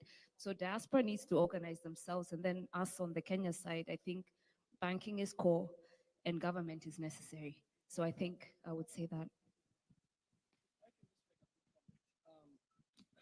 When you guys design solutions, this may not be. Look, we need to be very intentional if you want to be inclusive for the diaspora. I'll give you one quick example. Let's look at Kenya Airways. Everyone was excited when Kenya Airways started flying direct out of the US, right? But where do they fly from? JFK. How many of you have taken that flight and seen that 70% of the passengers started out of Dallas or Minneapolis or Boston? They're spending 3 hours to get to JFK. Then if I'm in Minneapolis, I'm trying to get to Nairobi. Sometimes I'm in Nairobi for 4 days and I'm back to the US. Sometimes going to Amsterdam becomes more desirable because I have to leave Minneapolis and go to JFK. And if you have luggage, forget it because you're going to change terminals. No, there is a significant design flaw in the solutions you're creating because there's little effective diasporic input. We are in Dallas, we're in Atlanta, we're in Massachusetts, and we're in Minnesota. We're not in New York. If we are, we're in New Jersey, and there's very few of us. So we have to start inclusive intellectual input in solutions because that's just one quick example, right? Even if you created connectivity, you can't check your luggage on KQ from Minneapolis, and you can't check it in from Dallas either. So just simple solutions like such agreements with an airline to check through American Airlines or Delta to get your cargo or your luggage to KQ. We have to start getting intentional in how we solve problems. And because we are the 48th county, I don't think people in Kenya realize, Mr. PS, you have a 48th county and it's called the Diaspora County. You better harness it because it can be a tremendous net value gain for our country. This conversation is becoming juicy, but we must move on. Just 2 quick ones, very quick. Then do you want us to take some questions from the audience? Yes, we'll take few questions. Some 2 quick ones. We take some questions from the audience, but you can see how things are getting better.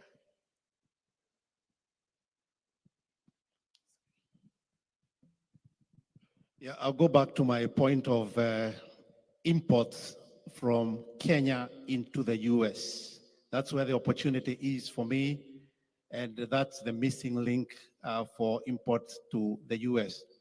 The diaspora, people here in the diaspora do have a lot of money. I can tell you that we have people in the diaspora with accounts holding several $100,000, $1 million, and we can work from the US side.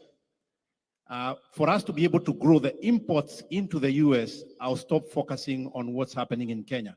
The guys, the business people in Kenya, the manufacturers can jump those handles, go through all those regulations on their own. I don't have to be there. I would focus on being here in the US. What can we do as a diaspora? Most of us maybe are not business people. We need business people to come together as a group, form a strong company, bring their resources together, bring together $2, $3, $4 million, and figure out how they're going to work with the manufacturers in Kenya, how they're going to work with the farmers, how they're going to work with the coffee estates, the tea estates, build a warehouse somewhere in the US, bring that coffee and tea here, work with the banks here. We don't need, I don't think I'll be able to work with banks in Kenya to finance operations here. We do have facilities to finance businesses here in the US. And if we can do that, we will open big opportunities to bring stuff into the US. And most of us who will take this challenge have an opportunity to make money. And that's what I'm seeing. Thank you for that. Just a quick one. I think the diaspora conversation has changed currently under the President Ruto. What my sister was saying, that we have so many sessions, it's okay. But the conversation has changed. Right now we have a State Department that is really coordinating the diaspora affairs on all of us. We can come together as the diasporian for sure to have our own distribution center. The policy, and I'm very sure PS will be sharing maybe, the way you look at it, and we had a chance also to participate, the diaspora policy ourselves. And she gave us an opportunity, said, guys, how do you want us to structure you? And we shared our feedback. So I think there's a lot of changes that is coming from the government, and we are ready to partner with them. We are ready to support them. Just the interest of our people. I'm pro diaspora, to be sure. Over to you. Thank you, thank you, thank you, thank you. Can we give a loud of applause to this team? Thank you, good job, moderator Michael Mando and the panelists. That was very great discussions. I'll give Q&A. Please, I may just do 2. So if you have a burning question, wow, this table. Thank you very much. sorry. Thank you very much. My name is David Mutua. Na mimi ni Mkenya. I'm from Ohio. And my question is, because I'm facilitating a delegation to come to Ohio, which is Ohio government has given. We've talked to the governor. We've talked to the structure, the Chamber of Commerce. We're actually partnering with the Chamber of Commerce to see if we can bring a delegation. Actually, next week, we've been accepted. Ohio has accepted, to bring a delegation to come to a table and have discussions. Things like import and export, money and all that, the things that we can do together. As diaspora, I'm here talking, saying, I'm facilitating this. What is it that we can do together? Like next week, if we can start next week and then we start from there. And one thing I want to say with diaspora, let's challenge ourselves and get to the governments, talk to the governors so that we can start the structures from there, kind of building these structures together with these governments.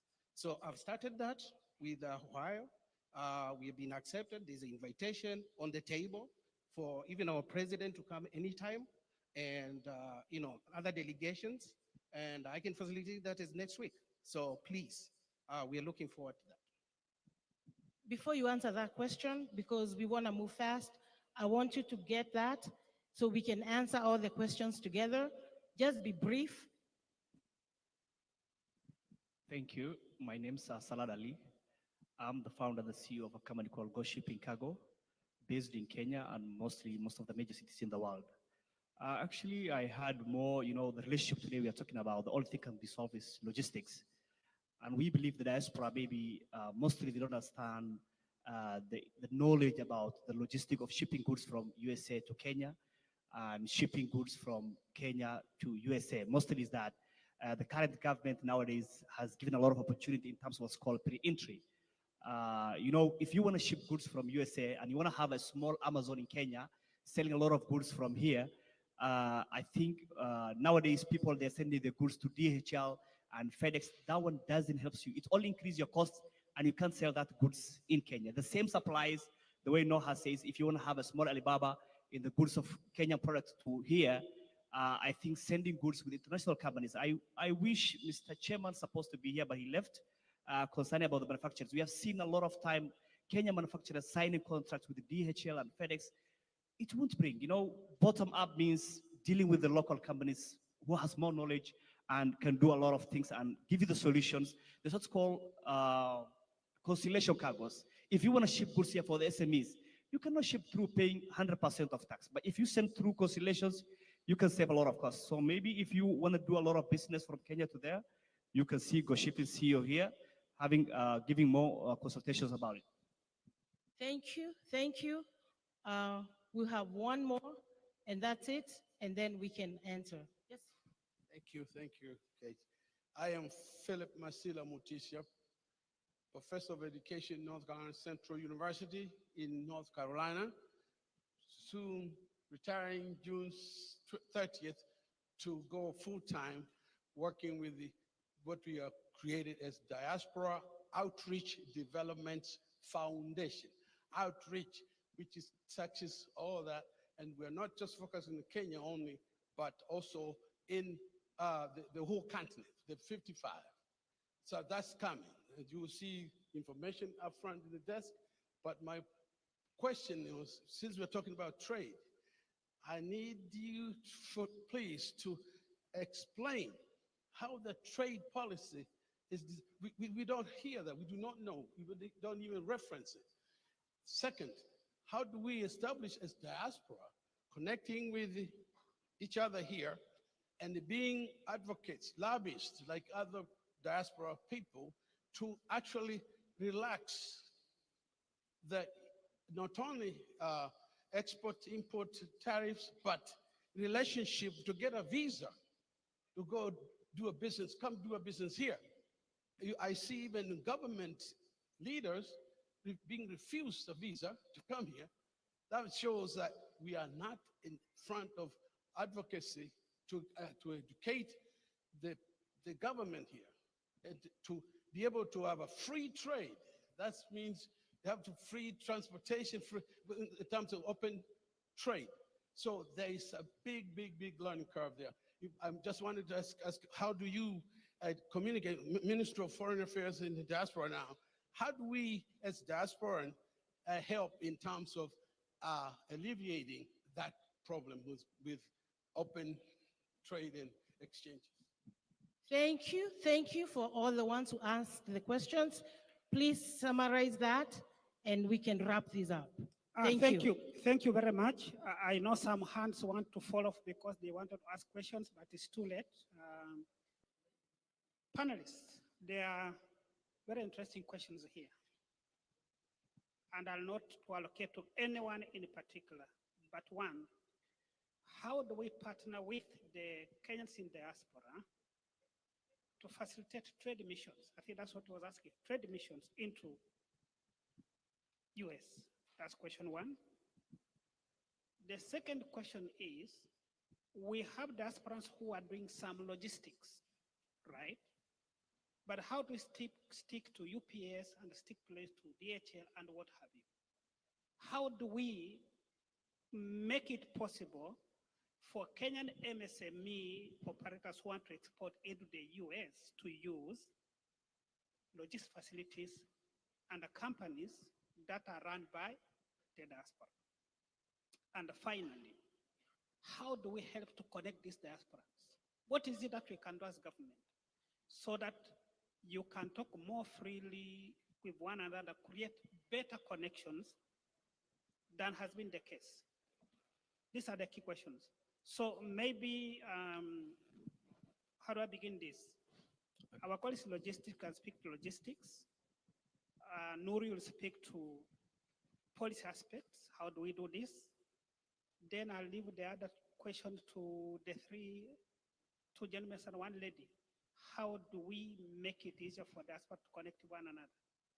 How do we organize joint trade missions with them to these states? All right? In no particular order, or you want to give the first go? No, you spoke last. Let me give Nuru. Thank you. I think in terms of advocacy, the reason why I said one voice, it's okay to have many SACCOs, many associations in the US. That I'm not lobbying for consolidation. But when it comes to engaging with government, you have to have one voice. So I think it's important that the different networks that are there start. It's almost like the model is called collective impact. There's actually a model that's called collective impact that guides you on how, when you have many different organizations with the same goal, you create a framework to share knowledge and work together without ceding your mandate, right? So I think it's important that through Danson and other networks, I think it's important that the diaspora associations, SACCOs, and networks start one collective body, because that way you have a harmonized, unified voice to the government. I think it's important. The other point about policy, why I brought up Kenya Bankers Association, because that's at the advocacy and policy level, and they can definitely engage. The banking industry needs to be engaged from a policy perspective. Thank you. Thank you. Just to add, You are dying to go. yes, we have a suggestion to government to have Kenya Diaspora Council as the body that can work on the unity for the diaspora. A legislative proposal of having the Kenya Diaspora Council that will coordinate with the government. Number two, our missions are far away. Our trade attaché is based in Washington, D.C. Business is in Atlanta, business is in Dallas. So we need a trade offices, Kenya trade offices in some of the substantive regions. We have a good population of Kenyans. They will coordinate with your office so faster, because we are like 8 hours. If you want to reach your office or you want to reach someone from government, it's a process. Also, if you want to engage the locals, the local community in Atlanta, and telling them we need to go to Washington, D.C. before you can meet our ambassador, it's quite challenging. So let us have the trade office. It will bring us together and coordinate us more. Moderator, we have 2 more minutes. So 1 minute, 1 minute. Logistics. Yes. Then the two can share a minute. Can I do that? Yes. Yes, I'll address the issue of how we can bring the diaspora together through the help of the government. And I'll start by going back to the government, saying that I believe we do have a business attaché at the embassy. Unfortunately, as I've been doing business since 2002, I've not had a business attaché reach out to me shipping to Kenya. I would like the government business attaché at the embassy to reach out to the Kenyan diaspora, find out what we can do, and help us with the problems that we run into. Business people do not see problems. Problems are opportunities for business people. But these opportunities, we cannot be able to exercise them unless the government facilitates us by creating an environment that is conducive for business. We actually do not need the government to do business for us. All we need is for the government to create a conducive environment for us to be able to import things into the US from Kenya and going through the handles with the help of the business attaché at the embassy. Thank you, thank you. Know, those two gentlemen, just a minute. He's in yellow, so give me a yellow card. Before I could receive the yellow card because of his tie, yes, she giving me a red card. Yeah. But just do 1 the minute closing for the two. remarks and we move on. Sure. Look, the gentleman from Ohio, thank you very much. What you're doing is exceptional. So I'll just say do more of that, but find what your local state is good at, okay? And build relationships with the 47 counties, not just the national government alone, right? So you can link up, say, Bungoma or even Kakamega or even Wajir County or whatever place, look at specific linkages and do more of what you're doing. And then I encourage others who are in other states, find what your state is good at. If you're in North Carolina, if you're in the Raleigh-Durban corridor, you're a biotech state. If you're in Massachusetts, you're in tech state. If you're in San Francisco, you're a tech state. So look at what you're good at and what your linkages would make. And then let's just get serious. Like for me, I'm not really big on this whole issue of unity. Entrepreneurship is about disruption. It's about creating solutions. So don't pay too much attention on this unity stuff. Find the PS's number and call him. Thank you, very thank you, much. thank you, thank you. Finally, if there is a problem, then you will come up with a solution. That's the challenge I'm throwing to all of us. Thank you. Thank you. So thank you. finally, thank you very much for the opportunity. For those of you who are here, get hold of anybody from the State Department for Diaspora Affairs. They have my contact, both telephone number and mobile number and email. I'm very easy to reach. So on that note, thank you very much for giving us your audience. Please, Thank you. a round Thank of applause you. for the panelists. Yes. Thank you. Let's appreciate the panel, the moderator. Thank you so much, guys. You did so great. We are ready for the next session. We are next going to collaborate about tech. So the panelists, the moderators, come over here, make your way to the podium. We are ready for the next session.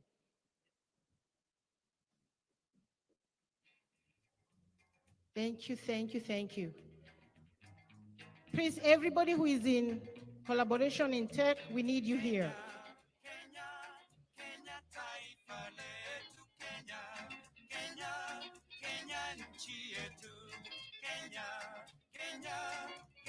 Taifa letu Kenya, Kenya, Kenya nchi yetu. Kanyaga nchi yako kwa nguvu na raha, hilo ni hakikisho la rais wetu. Zamani tuliwekwa ati namba 4, sasa about tani tuko na mawani. Kenya, Kenya, Kenya taifa letu Kenya, Kenya, Kenya nchi yetu. Kenya, Kenya. Thank you, thank you, thank you. And thank you. And the air conditioning in the house has been adjusted, so you should be okay. So this is pretty heated discussions, very intense, very beautiful.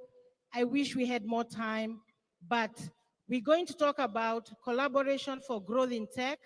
We have a moderator, Rose Mosero.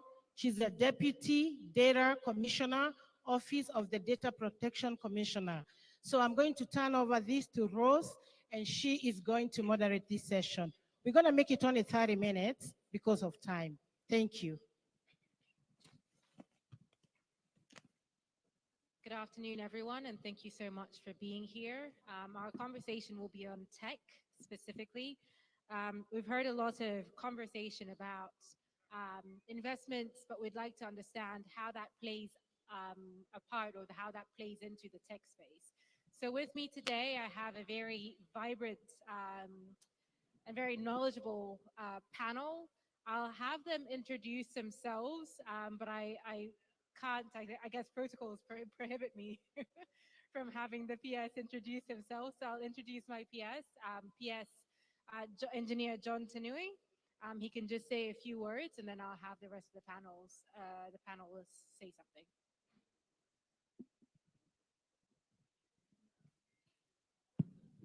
Thank you. John Tanui, Principal Secretary for ICT and Digital Economy. A great pleasure to be here today and interact with Diaspora. These are very important stakeholders for us as we look at how to accelerate Kenya's growth in the digital economy and seeing how we can lay firm foundation for Kenya to rise as a tech country, especially linking with US, a global leader in technology. Thank you.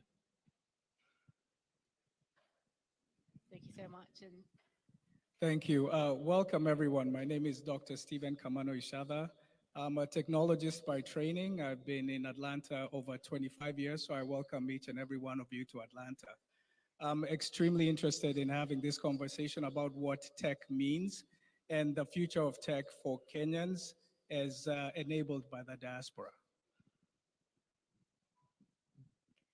Good evening, everyone. My name is Josephine Dambuki. I'm also a technologist by training. I'm also the Chief Manager, Business Development and Innovation at Konza Technopolis.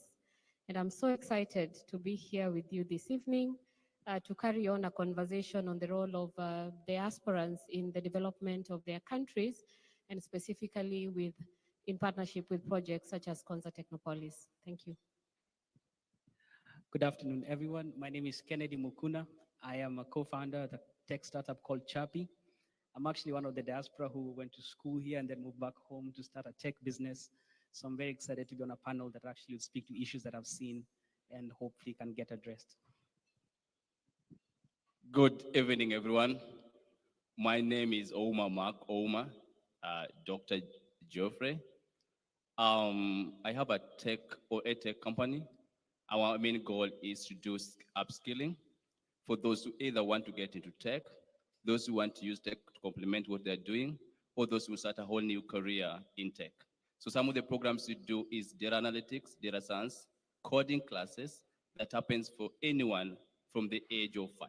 Our intention is to make sure that AI becomes part of Kenyan system, because I believe it's through education, through technology, through adoption and acquisition of technology that we are here going to change the face of Kenya.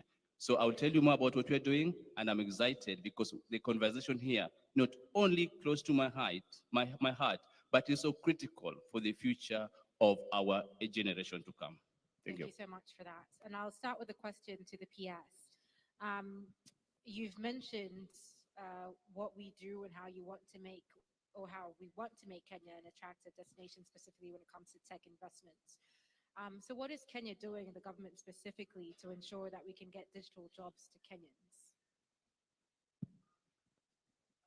We are very keen to see that Kenya cross its digital economy, and to see that the digital economy contribution to the national GDP cross. World average currently is about 15%. In Kenya, we are about 7%. We want to accelerate so that we can achieve the world's average of 15%. One of the things we are doing is addressing national connectivity, broadband connectivity. We've done very well in mobile broadband, mobile call penetration, but in the fixed broadband connectivity, where most of the jobs will be able to be accessed, that's what we are doing. You've heard about the 100,000 additional kilometers in our ICT infrastructure. This will ensure every part of the country is connected, and we expect to connect up to every ward. We are also building digital hubs, one in every ward, 1,450, to provide platforms for learning and connection to job opportunities. We believe in that space is where we will unlock huge opportunities of jobs, and we've started seeing the benefits. We've seen business process outsourcing centers setting up in Kenya. There was a launch about 2 weeks ago on one by CCI with a capacity of 5,000, and they already had another 4,000. The BPO space can give us about call centers about 500,000 jobs. The whole BPO and IT enables jobs as a country. We can be able to get 1.5 million jobs. But this can only be achieved if we partner with diaspora. IT outsourcing is a huge business opportunity that our diaspora can do.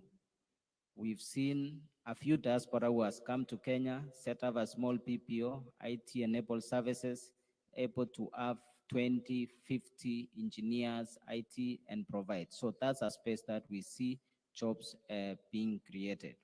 We also want to attract global tech to the country. We are very proud of what Microsoft have done. They've set up a development center in Kenya.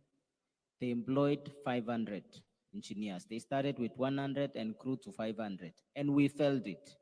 Tech companies felt it because they lost the best. As an IT person, I'm an engineer.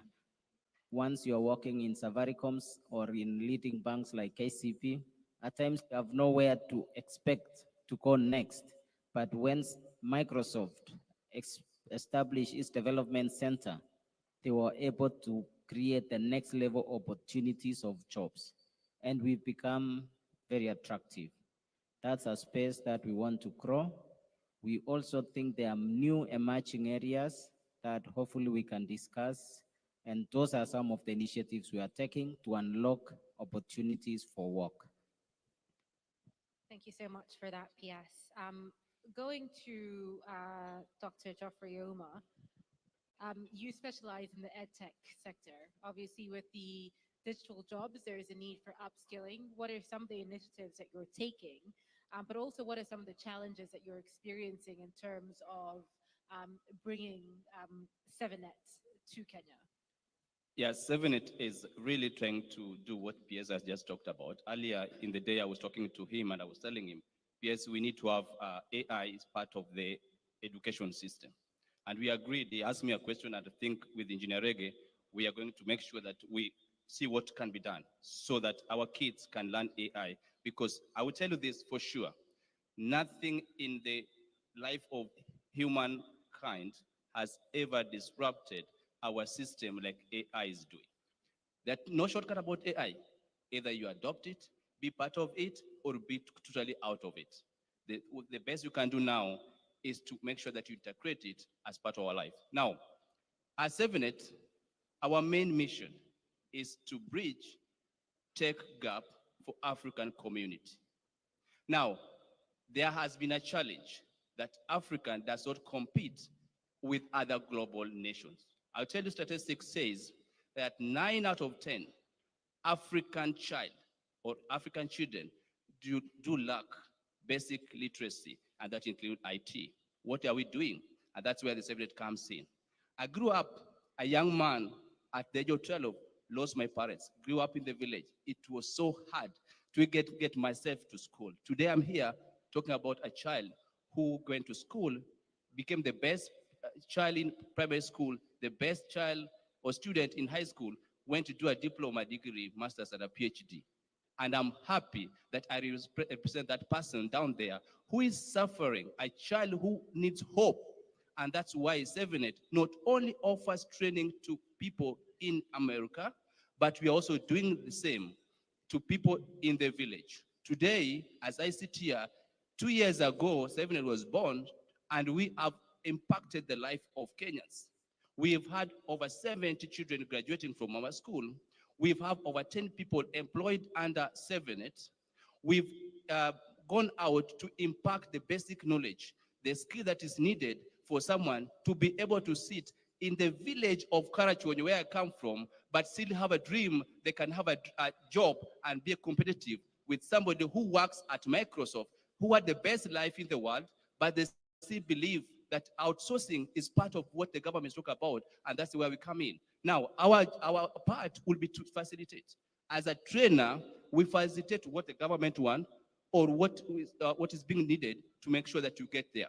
Now, apart from doing that, we are looking for partnership. Today, I want to announce here, we've partnered with one of the counties in Kenya, and we are going out to roll out the program to over 47 counties to make sure no one is left in the digital era. And we are calling upon everyone, be part of this. Thank you. Thank you so much for that. But education's not the only issue that comes into play. And I'll direct this now to Mukuna. Mukuna, you've got I guess, a tech solutions company. You experience challenges, obviously, when it comes to coming into the Kenyan space. Are you able to talk about what those challenges are, but also the opportunities that you're seeing, specifically even when it comes to engaging more Kenyans to actually participate in the businesses that you're trying to grow? Absolutely. Just to give a bit of a preview, we basically work with finance teams in fast-growing businesses to help them get a lot of visibility into how well the business is doing in terms of their own money. It's a ages-old problem, which I think technology has slowly become a very good solution for, and advances in AI have actually particularly helped. Now, to your question that you actually asked, there are a few bits that I think I've shared privately, and I think I'll also try to summarize that for this forum. We're getting to a place where I think as you're investing in technology as tech startups, some of the most expensive labor components in the market right now are actually engineering talent. Microsoft has done a really good job of what the PS was mentioning about a lot of what we're able to basically shoulder as a cost of engineers And there's a lot of R&D work that we have to do just to really be able to solve the problems at the scale that we hope to solve them at. Right now, there's probably selected parts of the economy that get like incentives to actually pump money into R&D. And we think that a really good opportunity for us as tech startups is to actually get some ability to even recoup some of that R&D cost, so we can keep paying the engineers as what they deserve to actually produce solutions for Kenyans and even for markets outside Kenya. So which kind of brings me to my second point. I still believe that, and I think a while back I used to work in manufacturing and analysis of export analysis. I think about 40 to 45% of our exports are services. And a big opportunity that we have as Kenyans right now is to actually export these services abroad. I'm really excited to see a case where like Chapi or like any other startup that we have here can actually be based in Kenya and sell those services to, let's say, the city of Atlanta, for instance. And for me, the more I've looked at this space, I've realized one thing. If we are able to get basically bilateral partnerships that allow us to get like soft landing programs, I'm not telling the government to do our work in terms of business development or making sure our product makes sense. But could we get to a place where like even understanding how regulation works in this country, how to get through the tax situation and things of that nature? If those go into some of the trade and investment agreements that are being signed with the US, I think that will really get us in a powerful position. And we've seen a lot of countries benefit from things like this: Israel, India, things of that nature. And I think the last thing I want to talk about now is just around the government itself. And I think there's been a lot of push around helping small businesses grow and getting us to be really powerful in terms of our growth story. You can do a lot in terms of like empowering the small business offices within the different entities that exist in government. So I know we have, massive procurement capability as a government in Kenya. Let's get some of us as tech companies to be in those small business programs so that we can provide those solutions to the government at this particular point. So that's what I can say in a nutshell. Wonderful. And before I come to my other two panelists, I think that's a question that's been posed to the PS, and I think even in Dr. Oma's statement, there was something that perhaps needs to be clarified or clear. So PS, to you, there's a lot that the Kenyan government is doing in terms of leading the charge to ensure that we're creating an enabling environment, whether it's for tech startups or for companies in Kenya looking to set up, or even companies that are already set up wishing to export their business to other jurisdictions such as the US. Are you able to tell us a bit more about this? I want to agree with the comments they have put forward. More specifically, the potential for Kenya is export of services. This is where we can have quick win as a country, and we are advantaged because we have great talent. I think our biggest resource as a country is the human capital. The investment which the country has done in our talent over the years, we could say is our biggest asset. When we see Microsoft setting up a development center, when we see Amazon Web Services putting up a development center, it's a validation of that fact. But now we want to see the Kenyan enterprises now rising and exporting these services. What I would want to encourage those who are in that space is to engage government. You are the one who knows where the shoe pinches. Engage us, tell us exactly what you want us to address. We've done this with the global tech companies who are eyeing to enter our country. They have given us their issues. We list them and we work with them, and we've been able to address most of the issues to improve the investment climate in Kenya. The other part is how to improve the export of services. I think one of the things is there were some taxes removed on export of services, which was one of the 9 things we were working on. And we want to do more, especially for our Kenyan enterprises who can scale and export services, create jobs for our people. So if there are specific issues that need support from us, we are ready to facilitate that.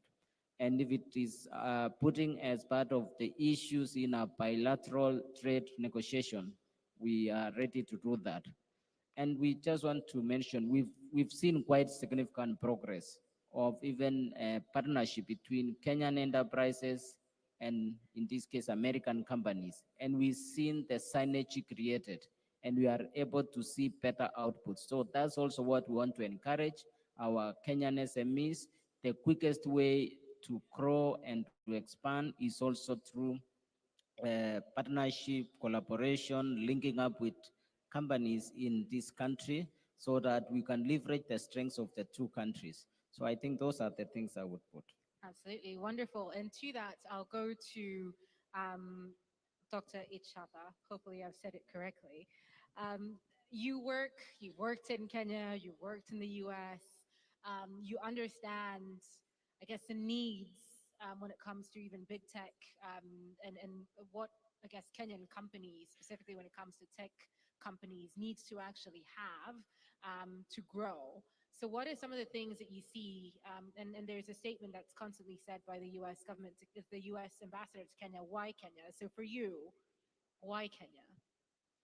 That's a really good question. So in addition to being a technologist, I've been privileged to be able to teach both in Kenya and the US. And so with that in mind, I've had the opportunity to see how digital readiness works in both of them.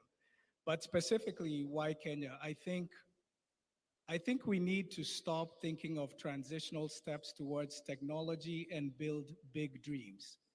And the biggest dream that I can see for Kenya is for us to stop talking about tourism, about farming, about all those things and say the reason to say yes to Kenya is because of technology. And here's a specific thing we can do. I would like us to have a dream to build the first data center, the first network infrastructure in Kenya so that we can attract the digital and network infrastructure that can power all of Africa. Now, by saying yes, we can to that, then that helps us understand what type of jobs would be needed to build a data center in Kenya. Do we have people who know logistics and supply chain? Yes. Do we have people who understand geology? Yes. Do we have chemical, mechanical, electrical engineers? Yes.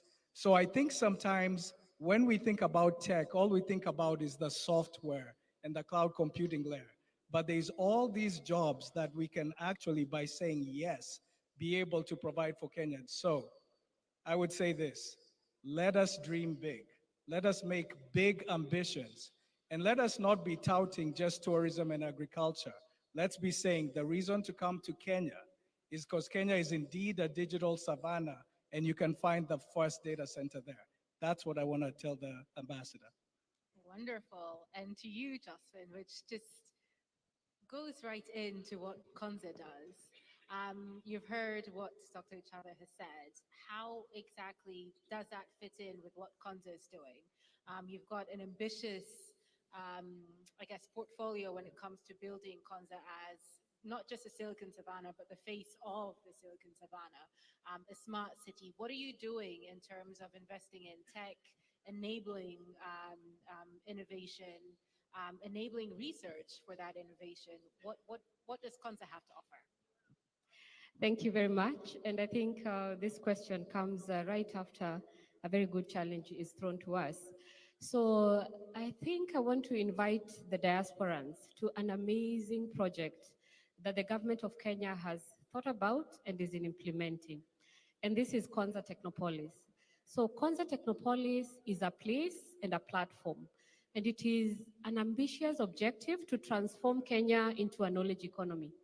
When you think about knowledge economy, you look at a place that is powered by knowledge, data, research, innovation, commercialization of innovation, and just application of emerging technologies for development.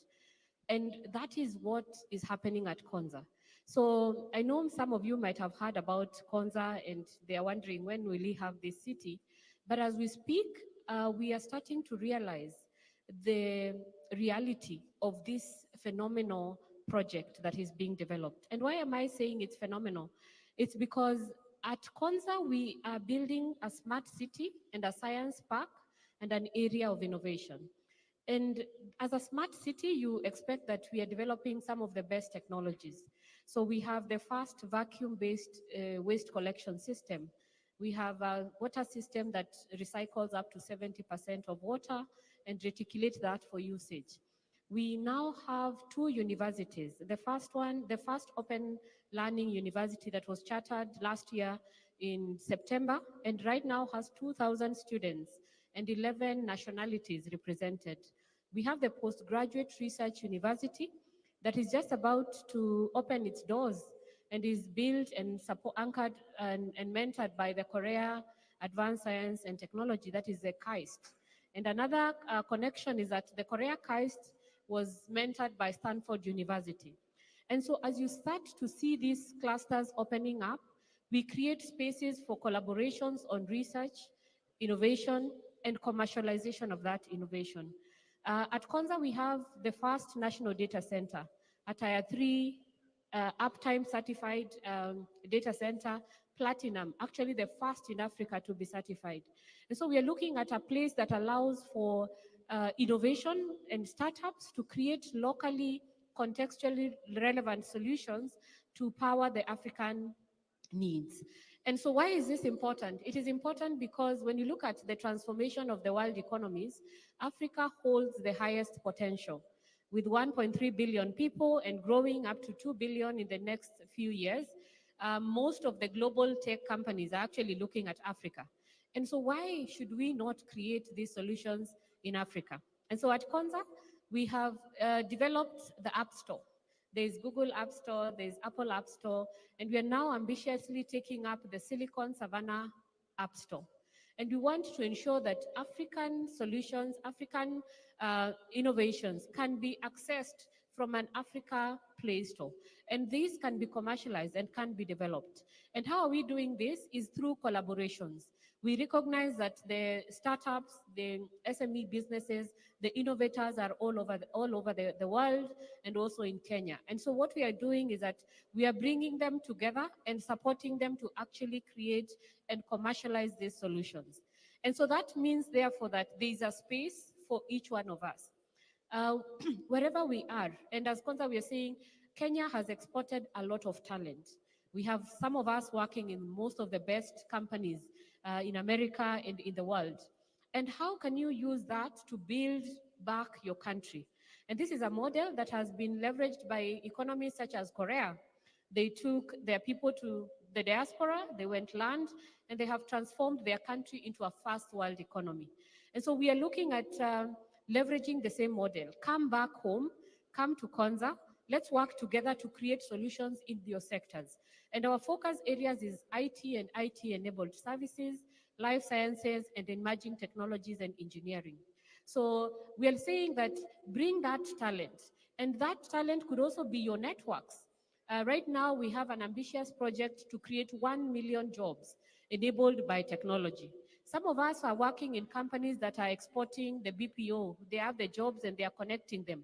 Let us connect them back home so that we can create jobs for many people. We're also looking at funding. You know, most of us, some of us are working in organizations that are investing very significantly in developing countries and in countries such as Kenya. We are there to create those projects and bid together and get those resources so that we can build the country and build the knowledge economy of the country. For the academia in the room, with the KAIST, we are looking to create a research for commercialization purposes. For those who have worked in these spaces, what are the models that are working here? What can Kenya learn? We have a chance to really use that to make a difference in our country. And so I think for me is to say we have a platform. It's not that we don't know where to start. We have this phenomenal opportunity to really bring and plug in and work together and commercialize, create values and go to the market so that we can increase both our individual incomes and our national development priorities as we transform the country into an industrializing economy. Thank you. Wonderful. Thank you so much for that, Jospin. And I feel like there should be a connection between Dr. Uma Mukuna and Konza to ensure that there is growth there. One of the things that and I'll give everyone just a minute to talk about this. It's been recurrent as a theme across how to, across the conversation that we're having, whether it was when we were having our one-on-ones outside or here, collaboration, partnerships. So can we just in one sentence, if you can, or as brief as you can, one sentence might be too short, talk about how partnerships and collaboration would actually benefit your organization, and what sorts of partnerships and collaborations you're looking for as well.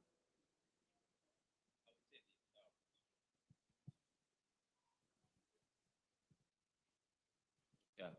So one of the ICT opportunities available for anyone in Kenya and here is partnership. Now, apart from partnership, there are many ways. You talked about something very important. Now, partnership could be industry partnership, global partnership, government partnership, right? There are a number of partnerships that can happen. Now, in earlier speech, I talked about partnership that we're already making with the schools, with the county government, and I believe that we need to, this is from the conversation of brain drain to brain share. Very important. So I believe that strategic partnership that we are going to make will be, number one, help in accelerating technology. It will help in saving cost. It will help in government initiative that she talked about, IT-enabled services. I know there is Jinue, is it Jinue? And then there's digital, Ajira Digital, okay? So those are the good initiative. But again, we want to come in. We can't want to come in to partner. So one of the things we want to do, I mean, this is very important from the statistics. Last year, global remittance was 4.2 billion. This year, the first quarter, we already have 1.2 billion sent. Now, that is part of it. We have direct remittance, direct investment that we were already doing at our level, right? But you want to partner with the government. You want to partner with the government agencies and entities like CONSA. Now, what we want to do is sit on a round table. Look at what you want from us, what it is that you can offer, what the government can offer, because our mission is the same, to make sure that you make Kenya the IT place where anyone else can be able to get best skills, cost-effective, well-skilled, rounded, citizens who can be able to support the project like outsourcing and many other government projects. And we are ready. We want to have a conversation. The time is too short. But if you tell me today, let's have a meeting, I'll be more than ready. And that's what I'm proposing from the government and the government agencies. Let's make sure that we sit around table and make sure that we improve the services, support the people, and not forgetting the future. Because as we talk about current, the sustainability, that we use what we have now, but take care of the future, because we don't need to exhaust all the resources. Thank you so much. Mukuna, I'll ask you a slightly different question, but you can answer the last one that has been mentioned. You raised a very important issue when it comes to companies such as yours, or just tech startups generally, and this is funding. Investments, specifically investments when they come from Kenya or the Kenyan diaspora. What is your feeling about this, and what can you encourage people when it comes to even investing in companies that will then affect or grow the tech space in Kenya? Yeah, so I'll start with a small anecdote. Our startup is funded, we've raised quite a bit of capital across time, and I would say maybe 80% of that capital has come from outside Kenya. And when we talk to Kenyan investors, saying that you guys understand the problems, we're trying to solve what's going on, the main issue has always been around either about a tax issue or the strength of the laws in terms of investor protection. And so you'll find, like, and it's not unusual, everyone knows here, every startup will go to Delaware and incorporate in Delaware and then start raising funds from there. There's a big opportunity, and I think with the whole SEZ conversation, getting some really powerful things around the financial center that we have within the Treasury, empower that to be something that investors can recognize. So we have a lot more money coming from diaspora, knowing that there's good investor protection that can actually flow back into our startups. If it's okay, I can answer the other question as well. I had a few things I wanted to say. The first thing is just to kind of double back on the bilateral question. There are three things that come to mind. I think I talked about taxation, like export of services into the US. You could have what is done within AGOA happen on the tech services side. That'll be really fantastic. This immigration. Right now, if you're trying to set up a company in the US, you're kind of working on the visitor's visa. It's a 6-month visa. You guys know it's very difficult to do anything useful in 6 months. So there's something that could be done on that perspective that'll be really powerful. And I think the last bit I would say is more on the kind of the operational side of things, what kind of sales strategy should we be thinking more about, which small business development center should we know in the US and kind of talk to as well. The second part of that is actually to the corporates in the room. I saw KCB, who we love dearly, Safaricom as well. Any vibrant tech ecosystem needs connectivity, which the government is doing a fantastic job around. High quality human capital, which our kids are going to school. He's an example. He started from the bottom, now he's here. And then the third piece now is the corporate people really providing a platform that we can work together on. I would love a case where, you guys are able to give us, even as we walk into some of these opportunities, trying to fight for ourselves in the American market, let's walk into this market together. You guys have this risk management framework. You understand, you're moving to DRC, or I think I've seen KCB buy quite a bit of stuff. Equity has done the same thing. Let's export that template around here and make our country what it's supposed to be. So that's it. Wonderful. I can see the MC gearing to close this session. So if we just have... Yeah, we'll have Q&A. Okay, wonderful. If you just allow just less than a minute for everyone to just state the question around collaboration or an answer around collaboration and partnership would be very good. And then we'll take 2 questions. Josephine. Thank you. So for collaboration, I'll speak to 2 very practical ones.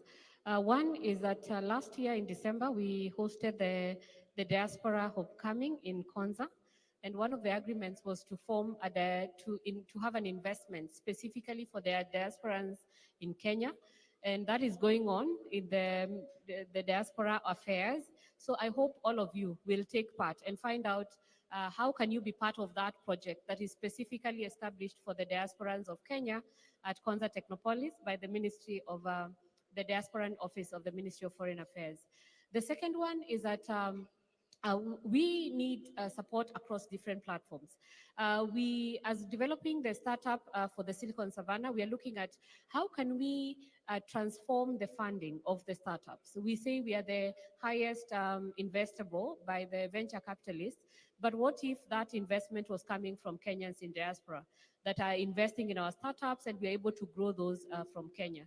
So we have those opportunities for you to actually apply yourself in your intellectual capacity to build.